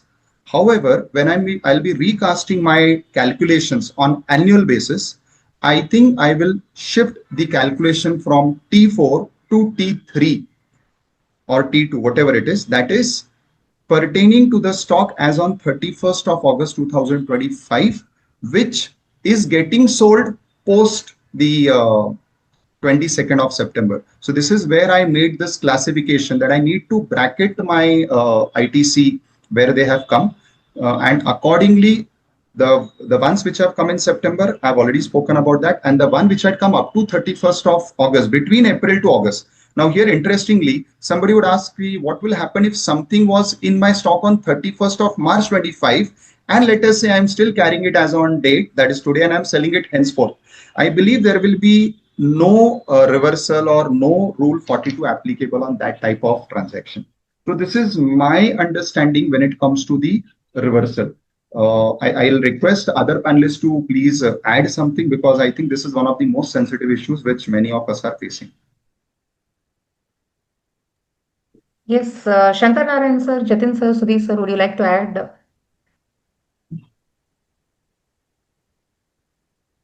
Okay, so fairly, if we are drawing a point here, then my next question to you, Sudhir sir, though I am not having it here in the slide, how do you see this affecting the refund? Because we have already had some circulars even in the refund to say that do not try to link it with when the product has been used into the manufacturing versus when it is being exported. Those kind of clarifications we have received way back itself, right?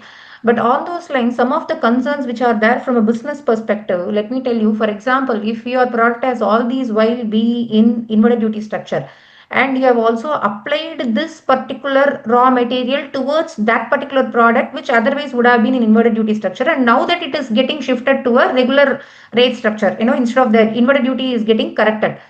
So the concern here is, will I be denied the IDS because now that I am putting it use into a product for which the inverted duty structure has been corrected going forward. So do you foresee these kind of challenges that could come up, on these lines? So this is more or less the thing which I've already covered, where it said the timing difference should not be looked at, whether there has been an accumulation, a product which I have been bought, what is the rate which I paid when I bought it, and what is the rate which I am paying when I'm selling it. So that is what has to be looked at, whether it is the same product and timings is not something has to be looked at. That principle is more or less going to take care of this. The another thing in the refund which is also being taken care is that the formula talks about the net ITC. So the net ITC is after your reversal, which has been there, which Vishal has been covered in terms of reversal, what to be reversed, what not to be reversed. It has been there. The only concern is that if certain stand which we are taking, that this doesn't require a 42-43 reversal, we are taking that particular stand, but then we still go for an IDS refund, whether the officer has a jurisdiction to check whether the reversal has been done properly or not. In my view, it's no. No. So the officer has to only check whether the conditions for section 54 has been satisfied, 89.5 formula has been applied. So they have only restrict that should be their checklist, and they have to give a refund. And non-compliance of the reversal is a separate proceedings which they can take it in terms of their audit, scrutiny, or various other parameters which has been there. So this has to be independently has to be looked at. Sir, on these lines, don't you think the provisional refund itself is, is something where it's end of the day you are being given something, but you are not certain about it?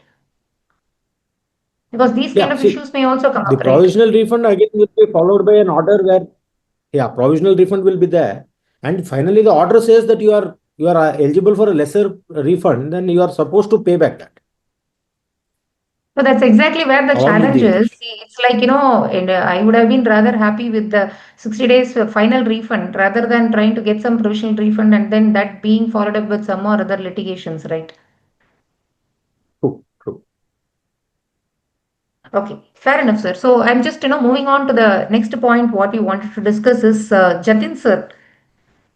So this 5% and 18%. Now it feels like, if you are given a question paper with multiple choices answer, right? So out of selecting one out of the four, instead of selecting one out of the two, right now we are in a situation where it's just selecting one out of the two. So do you think this has probably, made the possibility of classification disputes to be the chances being lesser as compared to how it was previously?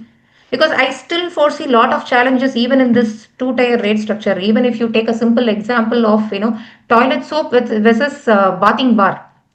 I mean, we are still figuring out what is the difference between the two, except for the chemical proportion like TFM and all those things.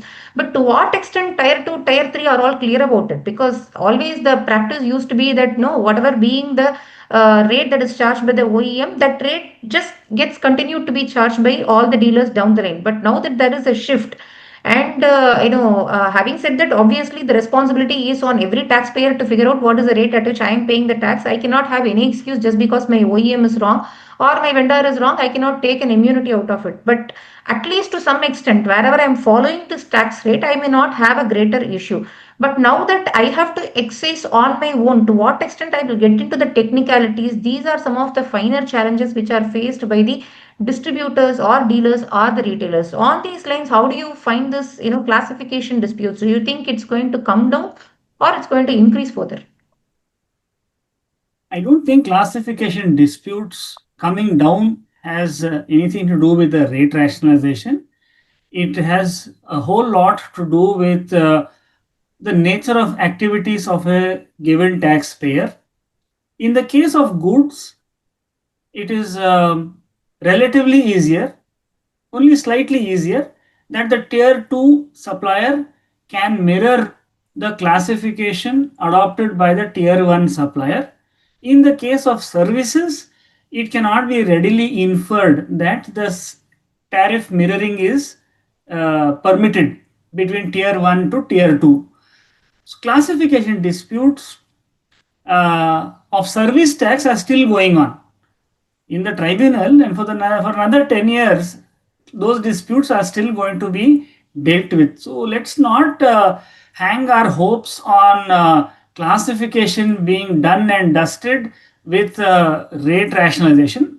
Please consider rate rationalization is not a measure to reduce litigation. Rate rationalization is actually to bring a benefit to consumers. All right. So, being an indirect tax, a taxpayer must be agnostic to what is the commercial sensitivities to a rate of tax on a commodity. He has to collect it and pay it as long as it is the basis on which he has done the classification is correct. So I don't think complexities will go away. Businesses are so complex. Businesses are so complex that it's not fair to assume that everything else will be as they are, but GST classification should be the simplest possible. I'll give you a small example. What is GTA? Till today, there is no consensus. There are taxpayers, tax uh, consultants who are evaluating the feasibility of bypassing a consignment note to come out of the definition of GTA.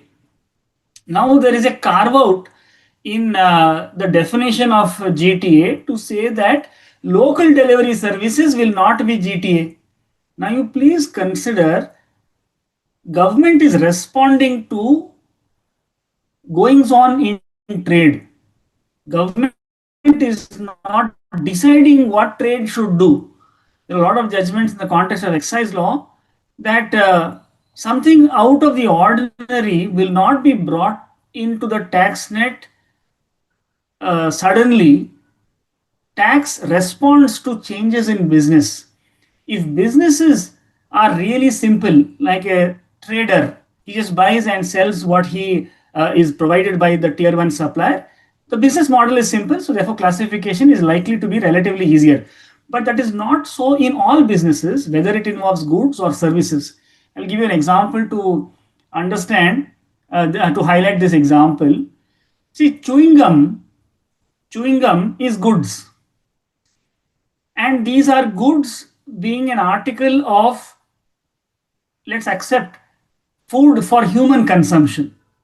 But if you see, a chewing gum is never available in a restaurant. You can never go to any eating joint, bakery, restaurant and say, please give me chewing gum and expect it to be served to the customer.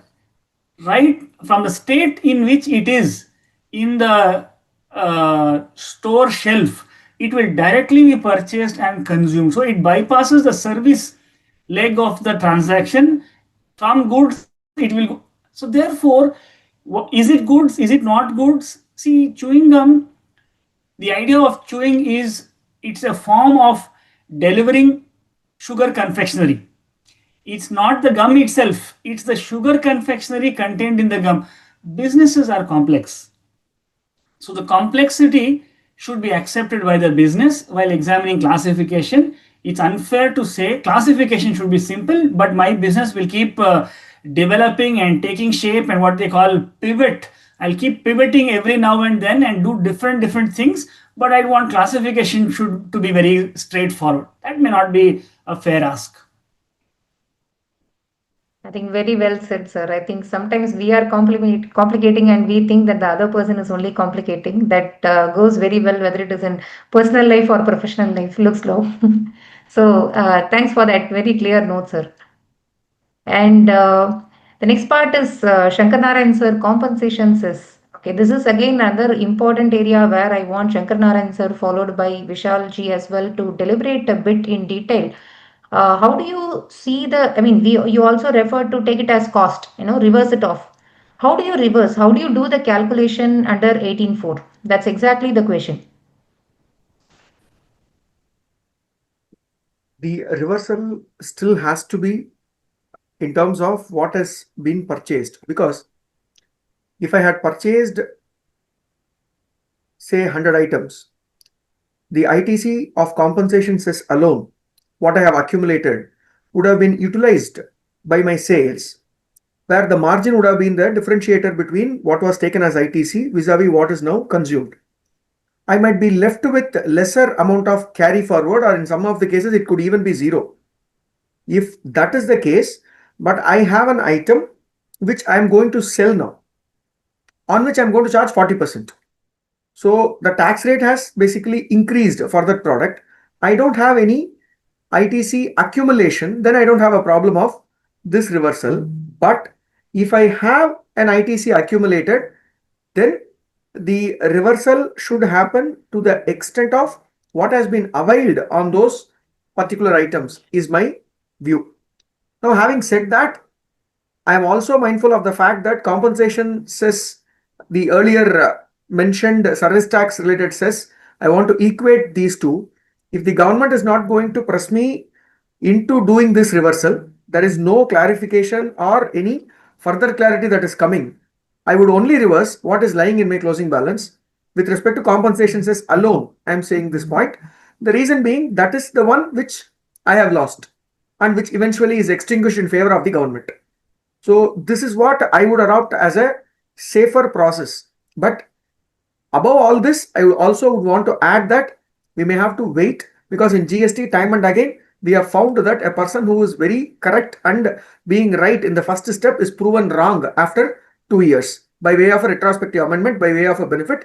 Imagine 24% interest that we made our clients to pay, or the retrospective amendment to 50 subsection 3 or 50 subsection 1, or the annual returns, the waiver of late fees. So in all these step of the way, we have had time bombs.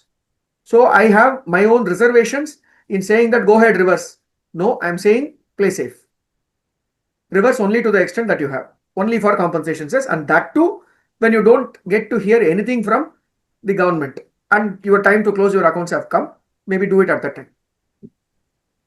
Great, sir. I think the message is very clear. Proactiveness is always being penalized. So Absolutely. don't be over proactive. Just wait. No, couldn't Sometimes agree it's more. a good Couldn't agree strategy more. to wait and see. Okay, on that note, Vishalji, I just want you to address the same aspect of 18.4 from, other than the compensation cess. Let me also give a fair amount of idea of what is this 18.4 all about for the sake of, audience, And if so you that allow not me, everyone can I? could be familiar with this 18.4 as much as, how it works for Rule 42 and 43. So this 18.4 provision is very clear. If your commodity, I mean, I'm not getting into the nuances. Probably we can read through the provision, verbatim provision as how it is being worded here. Okay. Shardaji, Yes, sir. Shardaji, if you allow Yes, me, I would yes. like to just add one point to the compensation cess point.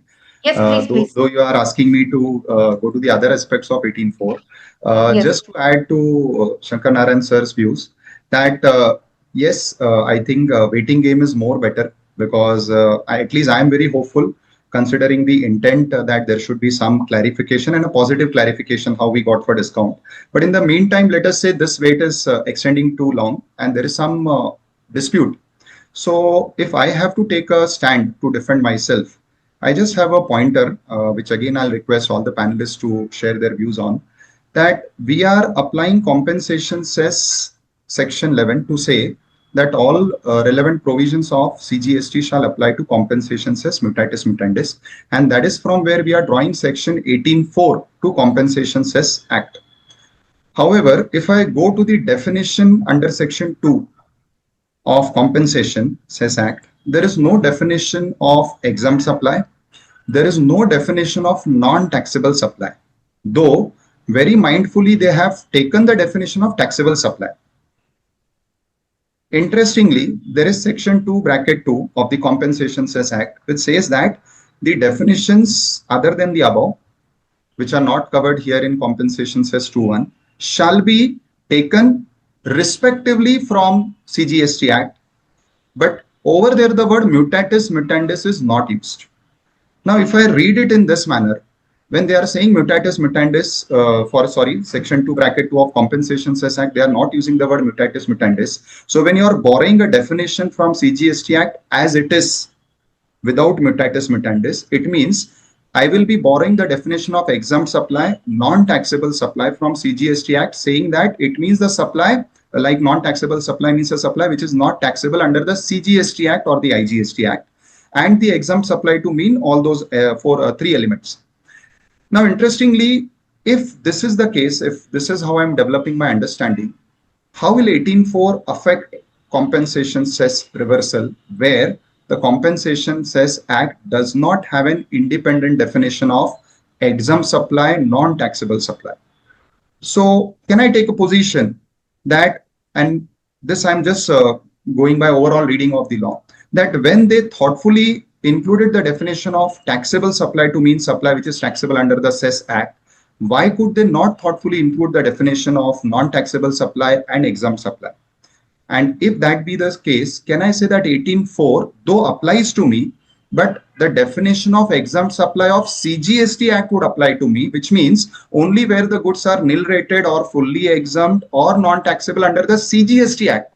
That will also mean exempt supply under the Compensation Cess Act, and I will be required to do any type of reversal under 18.4 only when my basic supply, that is under CGST Act, SGST Act, is exempt, and not only if I'm nil rated under the compensation cess. This is just, I have a poser as per whatever analysis I could do. So maybe if other panelists can add on this, because I think this is a very burning issue and it will be tested. Jatin sir, Sudhir sir. It was very clear, Vishal, the way you have put forth the point, that was very clear. When we are trying to compare this Compensation Cess Act versus the CGST Act, it's very important as to how we do the comparison very carefully. It's not that you just simply try to apply however it is, and especially when the goods are not actually being exempted. Can you say that doing away with the compensation cess is going to bring this under the category of exemption? And where is the question of exemption when the power to levy itself is no more there in the statute from the constitution? So then there is no question of exemption per se. So these are some of the ways in which we can probably, revisit taking a position in compensation cess at a point of time. As it's rightly mentioned by Shankara Narayanan sir also, the message is to wait, but then also to act upon at some point of time. So the next aspect to you, Vishal, I mean, before I put forth this question to you, I just want to bring it to the enlightenment of all the participants here.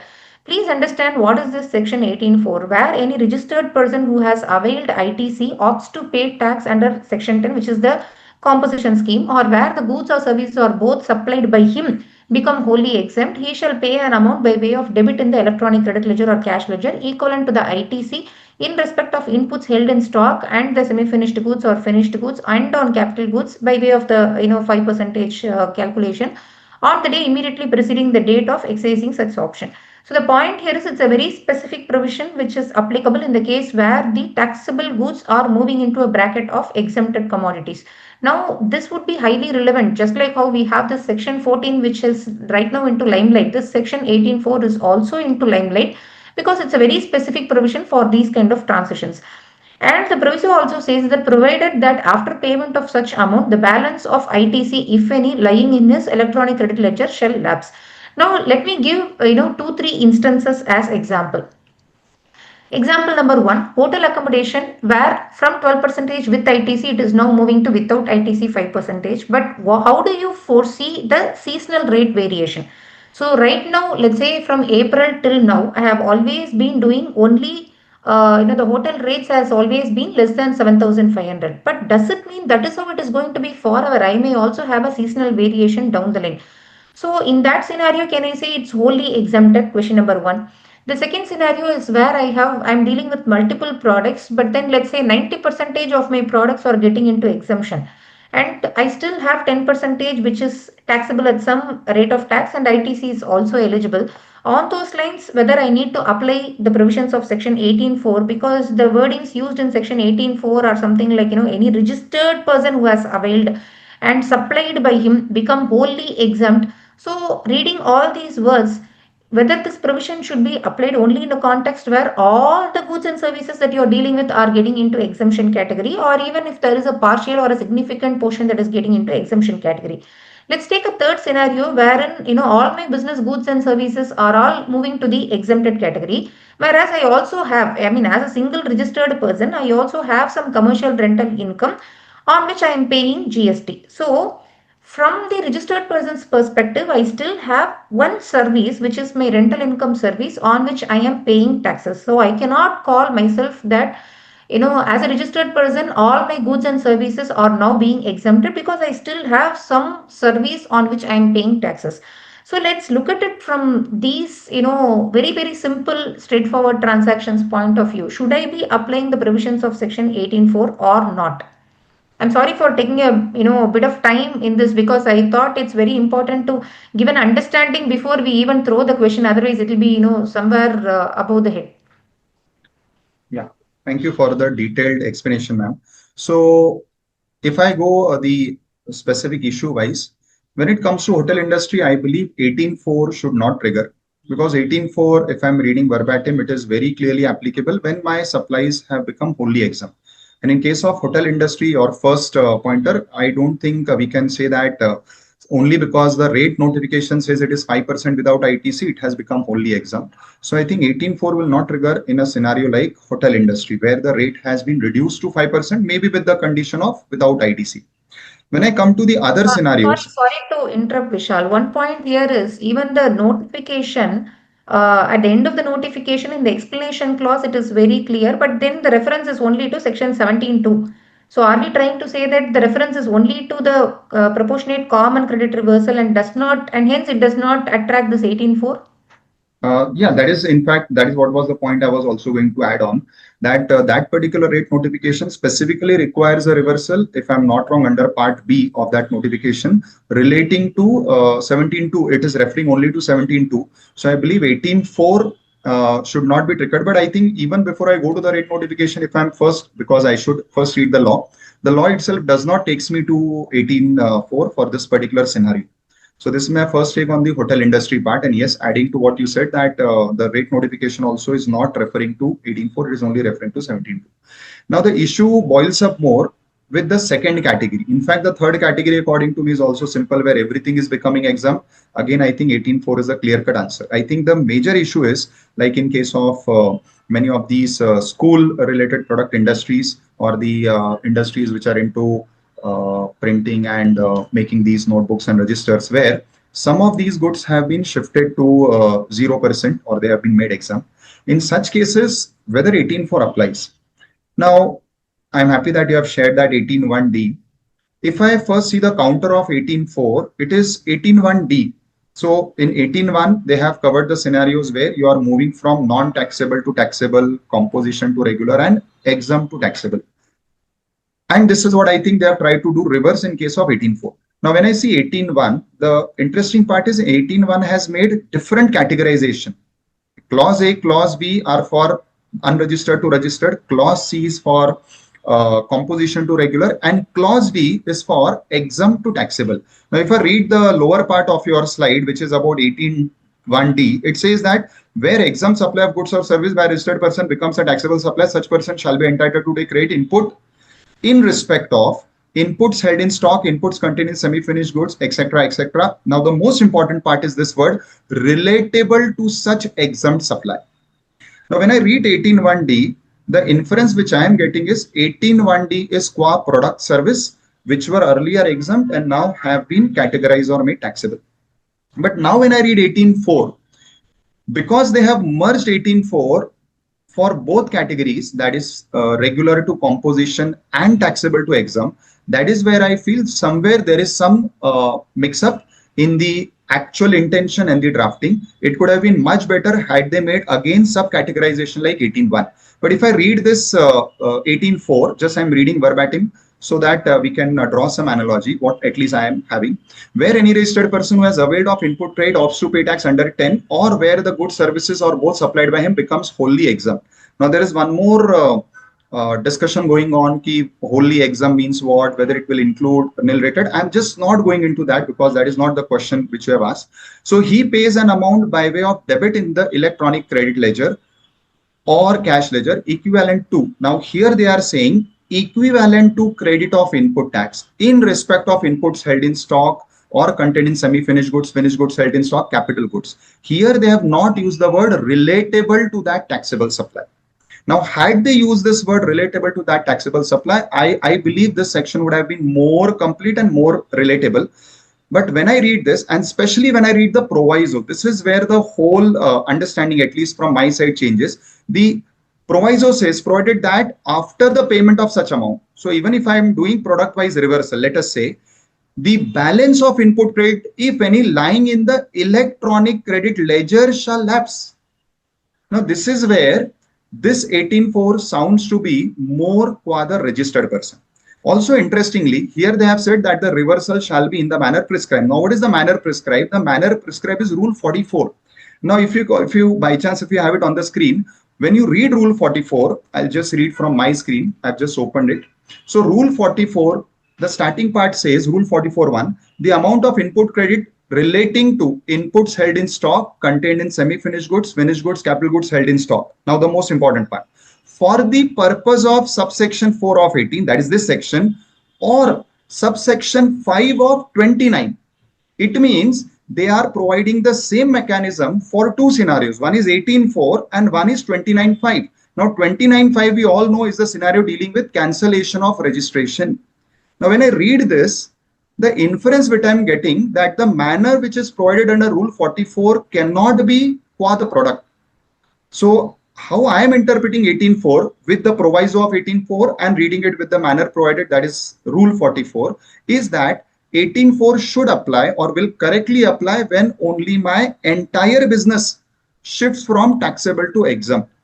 Though personally somewhere inside me, I'm not getting a very comfortable feeling reading it like this, but if I go verbatim, which is now majority decisions of the court, that you have to read it in the language which is written and not add or delete any words. When I read proviso and when I read Rule 44, the intent which I get is it is qua the registered person.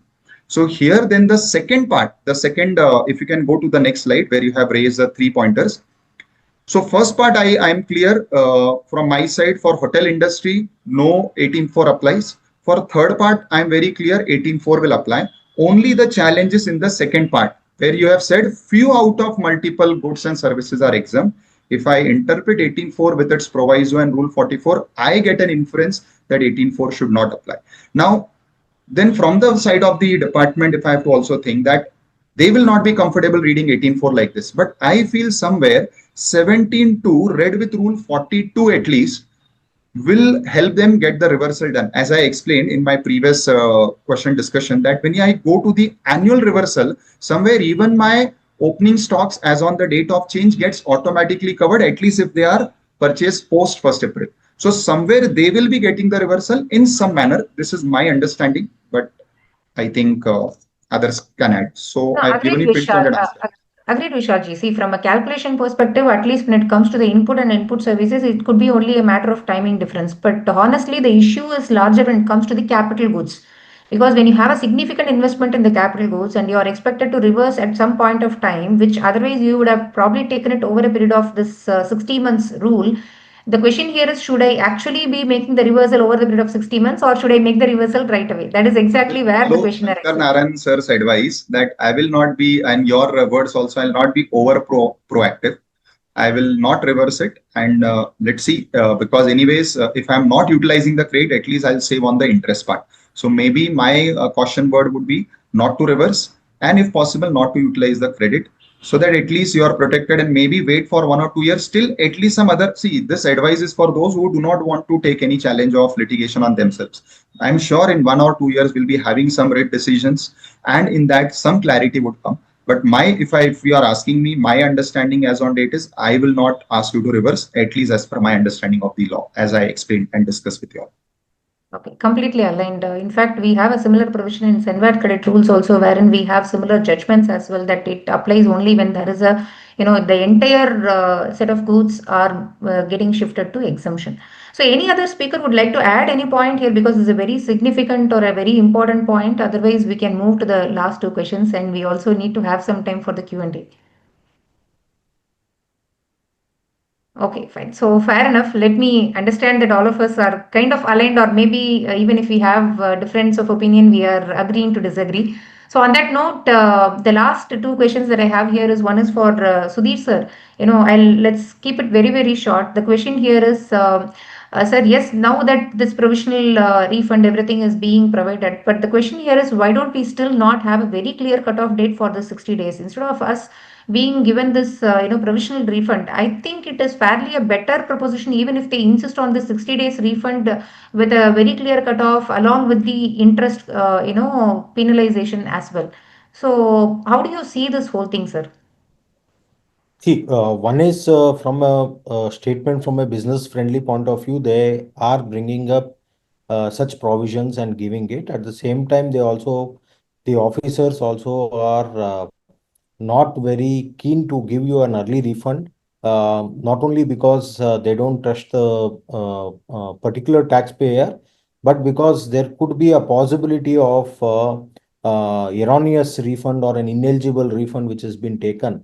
So there has been going to be a longer scrutiny. So at least in the state of Telangana, there was one issue which has been reported where there was a collusion of an officer and the taxpayer, and a large amount of refund which is actually not been eligible at all was been released. So thereafter, the getting the refund from the state government of Telangana is becoming a very difficult task, because everything has been looked at much more vigilance.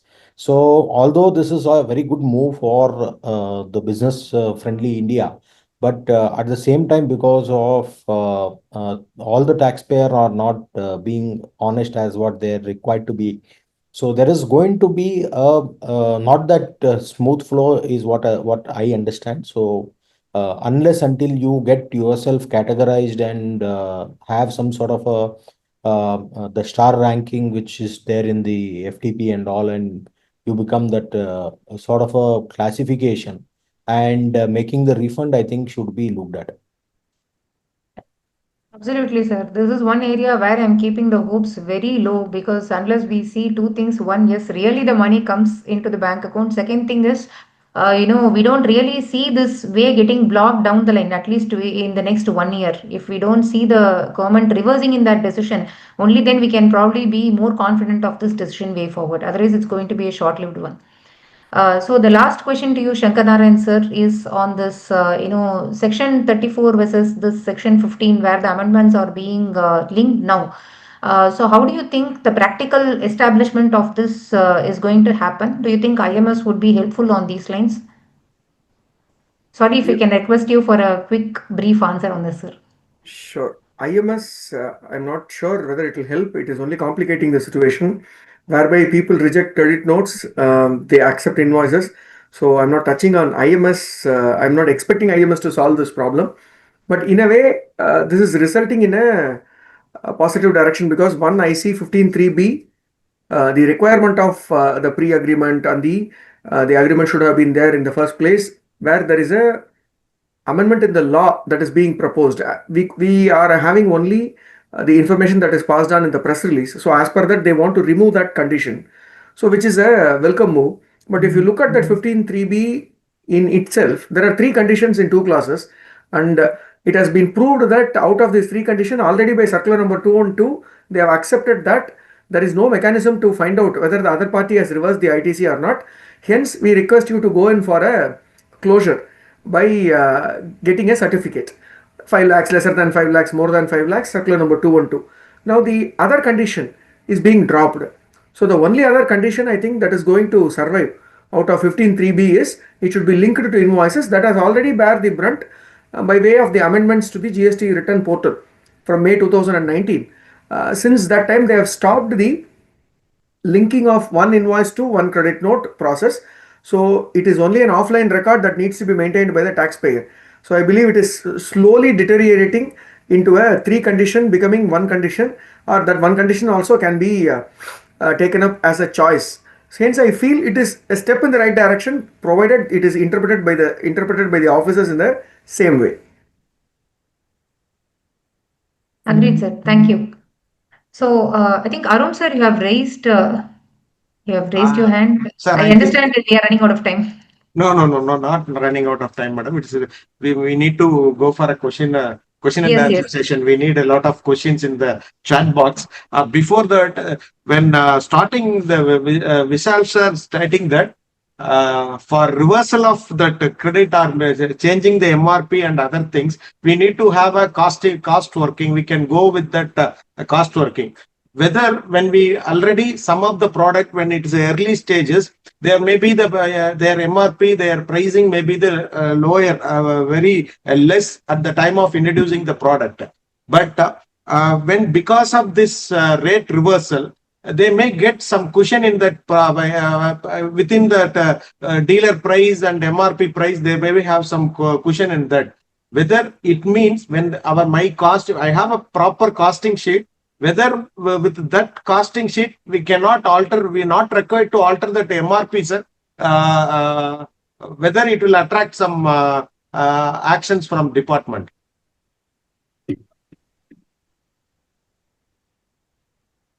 Sir, Vishal, sir, this is. Achha, I thought it is Jatin sir's question because I think he spoke on that. See, when you talk about altering the cost sheets, I think it is more applicable at the manufacturer level. If we talk about the line of distributor, wholesaler, I believe over there this rate reduction should apply. Because let us say some stocks are in between in this chain, somewhere at the distributor level up to the retailer level, except where the retailer is composition dealer. In these cases, I believe there has to be a commensurate rate reduction. Like I was reading somewhere that in state of Gujarat and maybe in one or two more states, they have even published what could be the rate reduction. If it has become from 12 to 5, how much rate has to be, you have to check that it has reduced or not. So they have come up with some back calculation like 6.25% something. I believe when it is between the chain, this rate reduction has to happen. But yes, when it is at the manufacturer level, as I answered earlier, it depends upon at what stage of business you are. If you are at a very initial stage where there is a lot of capitalization and that is getting blocked, I believe rate reduction may not be possible for you because anyways, you are going to utilize this rate over a 3 or 4 years payback period time.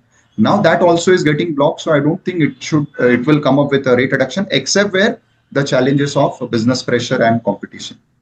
So this is my take on this. Maybe on the question of what would be the legal consequences, I think Jatin sir can add value. Yes, sir. Jatin sir, over to you. As far as the rate of tax is concerned, the changed rate of tax should be applied to the base value. Cost effect, Vishalji mentioned, it is at the hands of the manufacturer. So in subsequent stages in the supply chain, changes in cost will not have a bearing. Okay. In fact, this is one of the most frequently asked question even in the chat box also. Okay, so one question that has come up is what is the fate of the retail stock which is lying in the old MRP in the retail shops? The retail outlets, whatever is the stock that is lying in the MRP, old MRP. Can they continue to sell at the old MRP or should it be subject to rate revision? So if I can simply, explain it, I don't think we need experts also. If I can simply explain it, let's assume if your old MRP is 112, which is 100 plus 12, and now your product rate has got reduced from 12% to 5%. What is relaxed is you don't need to have another stickering affixed there to say that it is going to be 105 rupees. Okay, so the stickering is not required, but having said that, you are expected to sell the commodity today at 105 rupees. That is exactly the way in which you can pass on the benefit to the end consumer. So what happens for this, when you have purchased it from your distributor, you would have purchased it already at the rate of 12%, and that was an input credit which was lying with you, and that input credit you don't need to reverse. You can continue to use that 12% of input credit which you have already availed. But only worry here would be now that your output is turning out to be only 5%, you may probably take 2 to 3 months for you to liquidate that, or maybe even more than that. It completely depends upon, as Vishal was also rightly pointing out, how much of stock do you have in hand and how many months more it is going to take. You have to probably revisit on your cash flow and your costing sheet at this point of time. But are you expected to reduce the price? The answer is it's a very clear answer. The answer is yes. Each one is expected to reduce the price, but remember, you don't need to reduce the base price. When you say base price, the price on which GST is being calculated, the taxable value, that need not undergo any change. But the tax amount should undergo change so that the final selling price has to definitely go through a change. Just that you are not required to relabel the MRP. I hope the message is clear, right? Yes, sir. Arun, sir, you have Yeah, again raised yes. a hand. Yeah, yes, madam. When you are talking about no, only the labeling is department is coming out. Government is saying that no need to change the labeling. When already the goods are moving to the shops at the MRP prices, correct? No, for the base price for them, it is whatever the bill billed by the dealer. Maybe it is 20-30% less than whatever the MRP. It is the dealer. So that already it is there. They are getting it that price. Now they have normally the retailer selling it only in the MRP prices, whatever it may be. Whether we need to reduce the MRP price to sell the consumer, or it can be kept aside until the stock is there. Sir, I'll again go back to the same example, sir. Let's assume the OEM is selling the FMCG product at say 50 rupees. Okay. On that 50 rupees, 12 percentage tax, you would have charged 6 rupees, and 56 rupees is what is the price at which you would have already sold it. And from the OEM, there is one distributor in between. The distributor would have say, purchased it at that 50 rupees and he would have sold it at 80 rupees to the retailer. And then this retailer would have, let's say, purchased it at 80 rupees and he is going to sell it at 100 rupees. Okay. So all this 50, 80, 100 would remain the same, but the rate of tax what was applied, which was 12 percentage, should undergo a change now to get it changed to 5 percentage. So which means what, the OEM is also expected to apply 5 percentage from now onwards. The distributor who is selling at 80 rupees, he is also expected to change it to 5 percentage on the same 80 rupees selling price. And the same way, the retailer who was selling at 50 plus 12, that is how he would have derived at that 112, right? Though he was selling just at MRP, MRP is always inclusive of GST. Now the retailer is also expected to change the selling price to 105 rupees instead of 112 rupees. Okay, I hope I am making it clear. Is it right, sir? Jatin sir, probably your views as well. Correct. So what has changed or what is relaxed here is that earlier what they have mentioned is that the OEM is expected to ensure that this relabeling happens across all the unsold stock which is lying, whether with the OEM or with the distributor or with the retailer. Everywhere go and do this restickering and affix that 105 next to this 112. Now that was a very cumbersome job which is not at all possible for businesses to comply with, because you never know what is the nook and corner in which this product is spread across. But the message is clear for the entire nation that these commodities rate has now reduced from 100, the 12 percentage to 5 percentage. So whomever is going to sell, whether it is OEM or distributor or the retailer, and in fact it is all the more important for the retailer to do it because he is the one who is facing the end consumer. We are always talking about the benefit to be passed on to the end consumer, and that end consumer facing person is this retailer. If he is not going to pass on the benefit, then where is the question of what is the point in OEM or the distributor reducing their prices? Okay, so when the government says reduce your price, that is from a layman's perspective, reduce the GST rate. So the price what they call is the price inclusive of GST rate. You are not expected to reduce the selling price before GST, but you are expected to reduce the selling price which is after including GST. Thereby, you are reducing the GST component and thus effectively passing on the benefit to the next supply chain. And if this happens throughout the supply chain, quite naturally, the retailer who is facing the end consumer is also expected to reduce the price accordingly. So that is one important question which I think, even in the chat box also time and again we have received this one query. And the next question is on this MRP or this RSP based evaluation in the case of tobacco products. Do you think we have to take up this question, sir? Because we are yet to see the fine prints. We cannot comment upon it unless we actually see the notification. So please, whomever has raised this question, kindly, I know you have given a very detailed question on these lines, but please, this is not the right time. Any advice given now is not going to be valid tomorrow unless we see the notification. Okay. So the other question is on this reversal of ITC. When a taxable supply is now declared an exempted supply, reversal of ITC pertaining to the goods, services, capital goods should be reversed through ITC 03 as specified in section 18. If we choose to reverse through table 4B1 of 3B, will there be any consequence of non-compliance? So the one aspect, from my side is that since, see, the bigger question is it's not a question of how much have you reversed. There is also a form that is being prescribed, and unless you actually follow that form, obviously department is going to come back to you, and then you need to prove your case to say, no, no, though I have not used that form, I have still reversed it through some other form. That would be the complication. But still, Vishal, I would like to hear your views as well. Sorry, Vishal, you're I'm not into the returns filing part. So I'll be very no. bad at answering this part, that which table it has to be reported. So Okay, Vishal, see, it's not a question of table. The point what they are trying to say here is that this 18.4 comes along with the form. Okay, the ITC 03 is the form correct. in which you are supposed to do the reversal, which is under 18.4. Okay, Correct. so the issue here is, see, I have made the reversal, but I have not made the reversal through ITC 03. Instead, I have made it through my regular 3B. Now, from the department's perspective, it is as good as you have not even made the reversal because your ITC 03 is not being filed. Well, ma'am, I think there are multiple judgments which say that procedural infirmities or lapses cannot override the substantive part. So if I can substantiate from my calculations and 3B figures that I have reversed it, maybe not through the form, but through this, I don't think this should be a very big issue. Definitely, the department would like to litigate it. This may travel up to some stage, but I think definitely at a neutral stage, you should get a relief on this particular ground itself, that it is only a procedural lapse. Agreed. As long as the ITC is actually being reversed, I don't think there is any concern here about the form.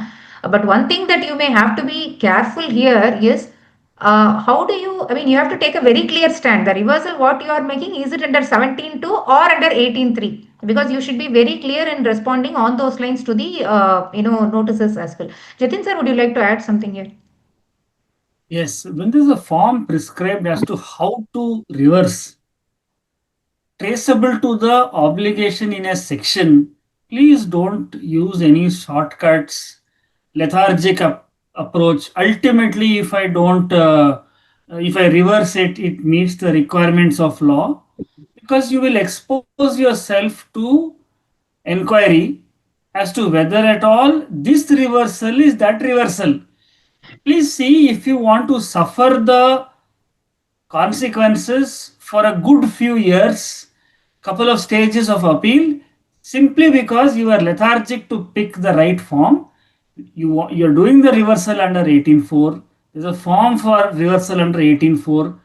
Where is the justification to do something else different from what the law requires? Ultimately, what will sustain is compliance with the law, but compliance with the law will be tested after making 10 plus 10% pre-deposit and suffering through the process for 5 years.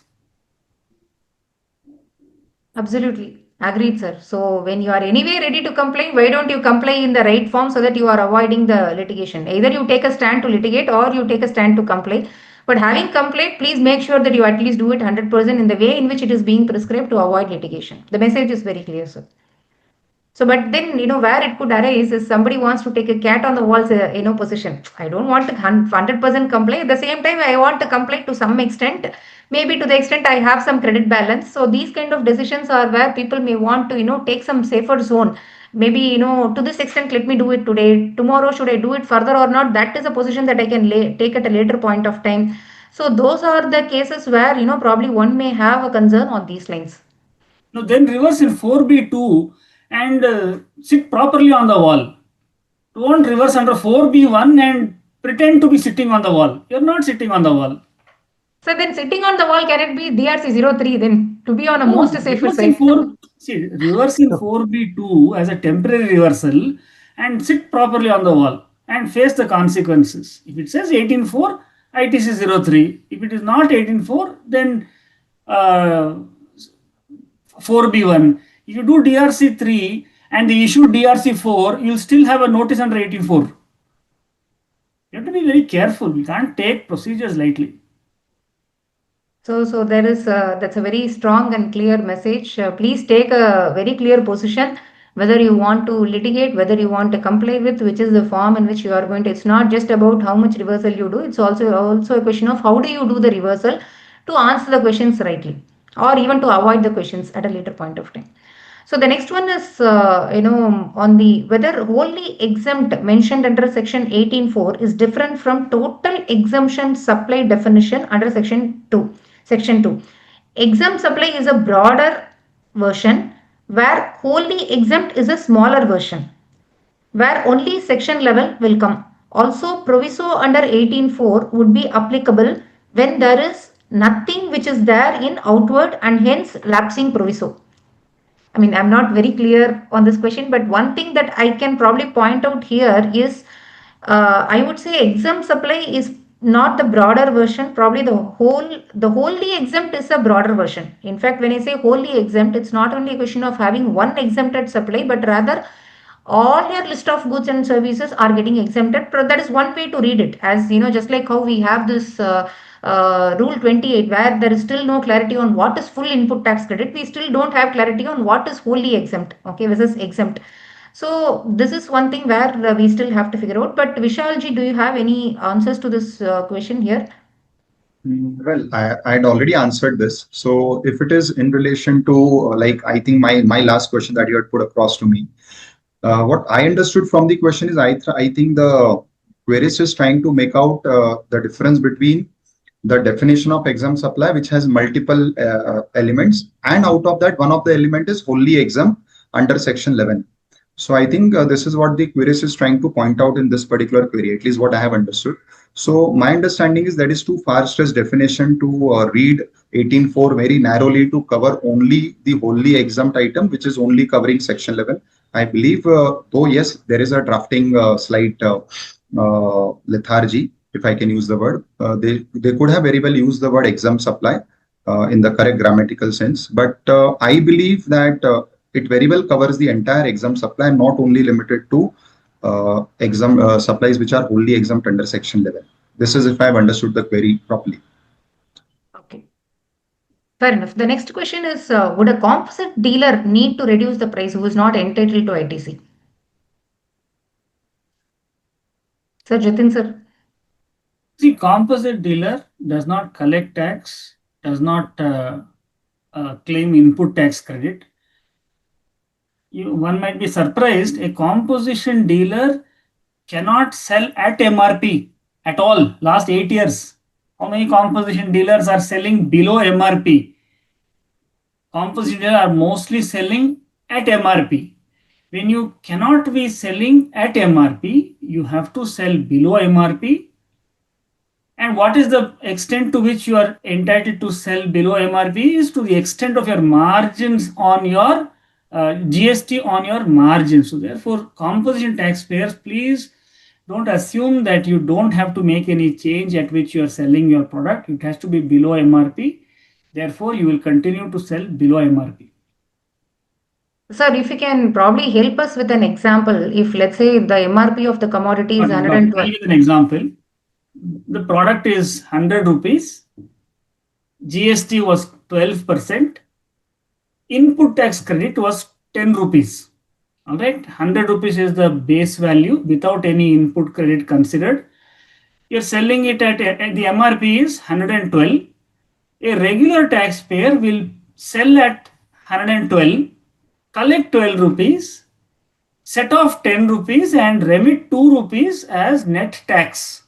A composition taxpayer has to sell at 112 minus 12 plus 10, which is ITC loss. So a composition taxpayer should sell at 110, which is effectively the difference being GST on the margins. So keep that principle in mind and then arrive at your pricing. See, this compliance with this rate change will not spare anybody. Everybody has to rework what is the price at which they should sell. If the rate of tax has undergone a change, first thing is you cannot maintain status quo. Second thing is you have to do output tax impact working and then arrive at what should be a rate of tax.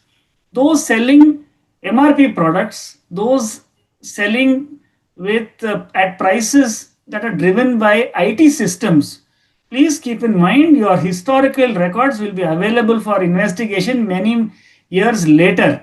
So your IT system should have already been updated last night for the new rates to be applied from this morning. So therefore, please don't take this lightly.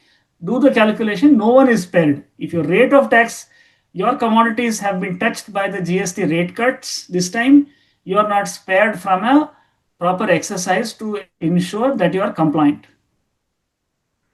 Clear, sir. So there is no immunity for the composition dealer, but the point here is your ITC loss could be different from now onwards compared to how it was.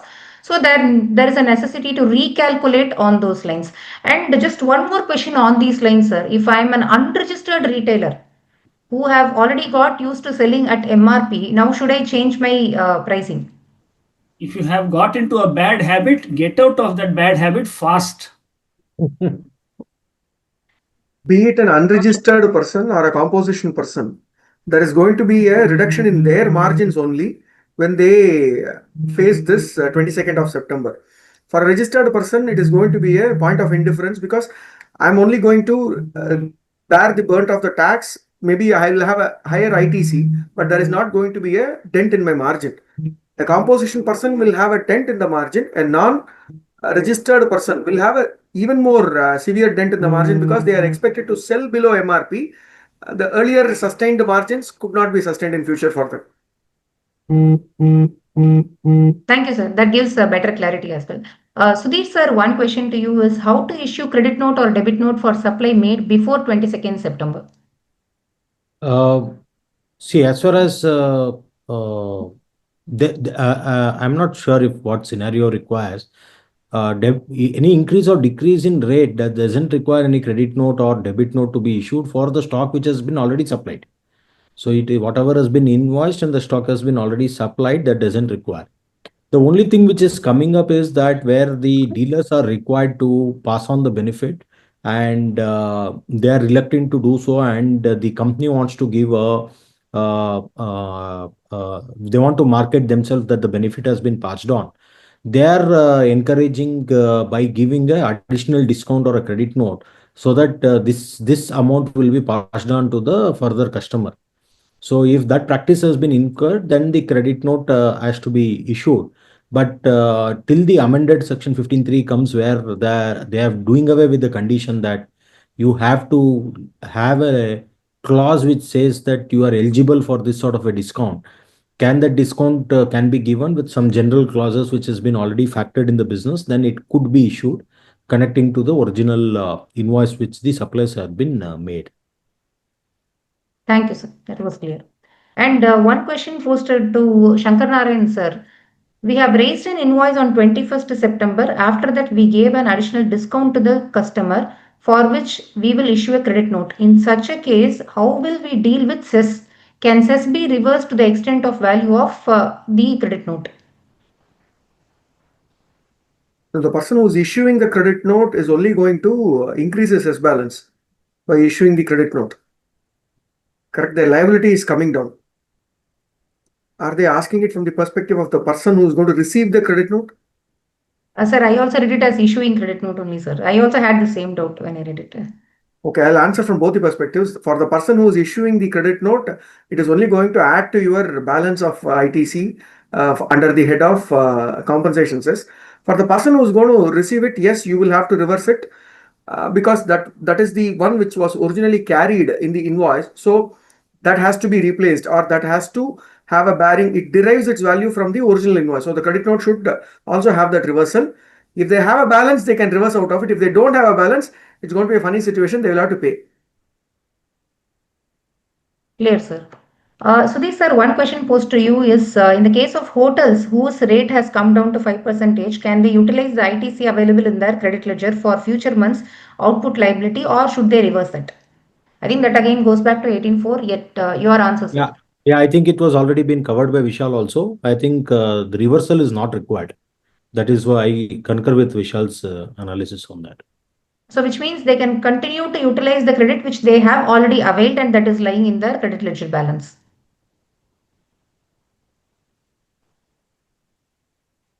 Okay. Yes. Yes, sir. So the next question, GST being an indirect tax, the incidence is on the consumer. When the intermediate supply who is to supply at nil rate from 22nd, what was bought by him when the rate was at say 5% on the unsold stock, he is expected to reverse or the tax becomes cost to him.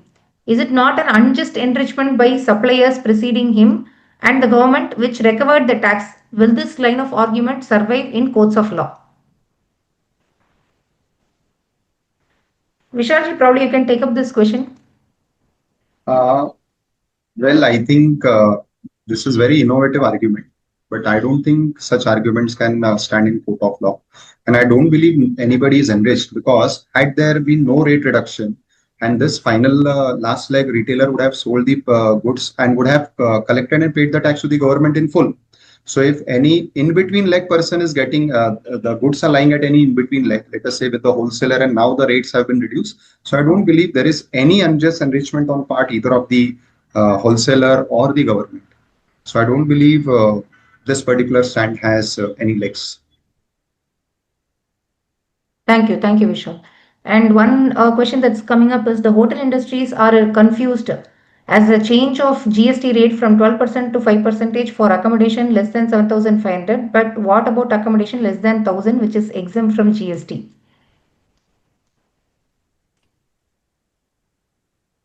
No, when I think from 18th July 2022 Yeah, onwards, the less than 1,000 is gone. correct. Now all we have is the entry number 12A to notification number 12, which was inserted in last July 2024. That famous circular, I think 228, as is, where is, basis regularization was prescribed by that. Hence, I feel that 10,000, if they are still sticking to 1,000, maybe they are not updated post 2022. So there is no such 1,000. Anything from 1 rupee to 7,500, you are in the same boat. So one thing that I can see is that many people are looking at their rate revision at this point of time, even where they have missed the bus previously. And in fact, one interesting question which I also received almost in the last 2 3 days, I received this question frequently. This parota versus paratha versus Malabar paratha. I thought it's now got getting clarified, but the new question that is arising is now they are saying exempted. Now I am having a restaurant wherein there is a parota. Should I be exempting it or taxing it? I said, no, please understand. That is service, this is goods. Again, going back to what Jatin sir was explaining, the same parota, if you are selling it as goods only, then it is being exempted. If the parota is sold in the restaurant, then it is a service and that is getting taxed at 5%. Ready to So, cook versus ready to eat. yes, perfect. The ready to eat versus ready to cook. Yes, I think we have n number of questions in the chat box, but unfortunately, I don't think we will have the time. Already, we have exceeded the time by almost 25 minutes. So I just have last few questions here to all the panelists. Probably we can take it up as rapid fire. Just one line answer is all that I'm expecting. Yes. All four of you can unmute, and I can probably expect some answers in this sequence. Jatin sir. Sudhir sir, Shankara Narayanan sir, Vishalji. Yes, probably we'll have this answer in this direction. Quick questions. This GST 2.0 and next gen GST reform. I mean, these are the way in which government has coined it. Do you think it's overhyped or worth it? That is government's perspective to meet market expectations. It is not for tax professionals to allow these sentiments to interfere with our work. Sudhir sir? I feel it's in between. It's overhyped only. Not that enthusiastic, because a lot of reforms has not been looked at from a business friendly point of view. Shankara Narayanan sir? It is more economic than tax oriented. Okay. Vishalji? It depends on how the businesses and the consumers react in next 3 months, and how the officer respond after 2 or 3 years when the assessment time comes. Okay. So I get no straightforward answer, but most likely it's overhyped. Okay. The next question is GST 2.0 for businesses. Is it less disputes or more disputes? Disputes will continue. Disputes will not go away. What will we do? It will continue. I see the nodding heads from all The type of notice may change, but Notices are bound to come. It has not addressed any of the major areas of issues. Hence, I feel issues will still continue. The size or quantum of issues may come down because of the rate rationalization. It will still continue. I think the answer is in the questions that are asked in the chat box. So nothing is coming down, and all of us will be engaged by our clients, by our other fellow friends to discuss, deliberate, argue on most of these things. And I think that is a beauty which even Jatin sir said sometimes back, that don't expect that things are simplified if you're in direct tax practice. So it is just adding beauty to it, nothing more. Noted. So single line advice for MSME entering into GST 2.0. MSME, what is your advice, sir? Don't be lethargic. Go to someone, get help, get all the information, educate yourself, and implement it. You don't have the capacity to lock horns with the government on classification disputes, because longer the disputes last, interest is mounting. Sudhir sir, MSME. Be compliant and don't take risky position. Be conservative. Shankara Narayanan sir. If you think compliance is costly, litigation is costlier. Totally agreed. Vishalji, anything to add? Don't go by your classification as MSME when it comes to tax compliance. Think like a large scale entity. Absolutely. That's very, very important. The law does not treat anyone any differently. You are large, small, medium, which state you belong to, which city you belong to, nothing is going to be differentiated. A good message as such. So one important piece of advice to tax professionals and consultants, sir. Read. Don't Google for your answers. Read it yourself. Read the notification. Deliberate sufficiently before you implement. I think it's more or less the same mantra. Read it, keep yourself updated, and maybe the third one is understand the client business for giving a better solution. Shankara sir. I will start with understanding the client needs and, of course, upskilling yourself in terms of knowledge before giving anything in terms of an advice. Vishalji. Follow religiously what my three learned elite panelists have just said. Okay, great. So what do you think is the hidden risk for taxpayers? Ultimately, in GST 2.0, if you think there is one hidden risk which is not much spoken about. Interest clock does not stop just because you have filed an appeal. So interest clock will keep ticking. That, I think, is the inherent demotivation to litigate. I could not see any new risk coming out of 2.0. All the existing risk continues as is. Great, sir. Shankara sir, any hidden risk that is not much spoken about? Not from this 2.0. Okay, nothing new. Great. Nothing new. The already inherent problems are still there. Okay. The inherent risk, according to me, is going too much by the WhatsApp messages and the speeches. And considering that everything has become easy and convenient, this, I think, is the biggest inherent risk from 2.0. Absolutely. Yeah, you're 100% right on the point. And one last ask that you can, probably ask the GST Council. I wish this is one thing that should have been included here. I'm not sure what was the vision behind doing 2.0 as it is called. So therefore, I'm unsure if I have any specific ask of the government regarding this tariff classification. As far as I see, removal of many of the draconian provisions in terms of provisional attachment, the arrest, especially that reason to believe you can do whatever, blocking of ITC and all. I think that should have been more streamlined and could have been better organized. Amnesty for appeals, amnesty for appeals and the 128A provision extension for 5 years rather than the 3 that it is currently, were something that I would have wished for. Especially covering the COVID period, which goes without saying. More so, because they finished it in 1920, but the real impact was felt in 2021 and 2022. True, very true, sir. And Vishalji?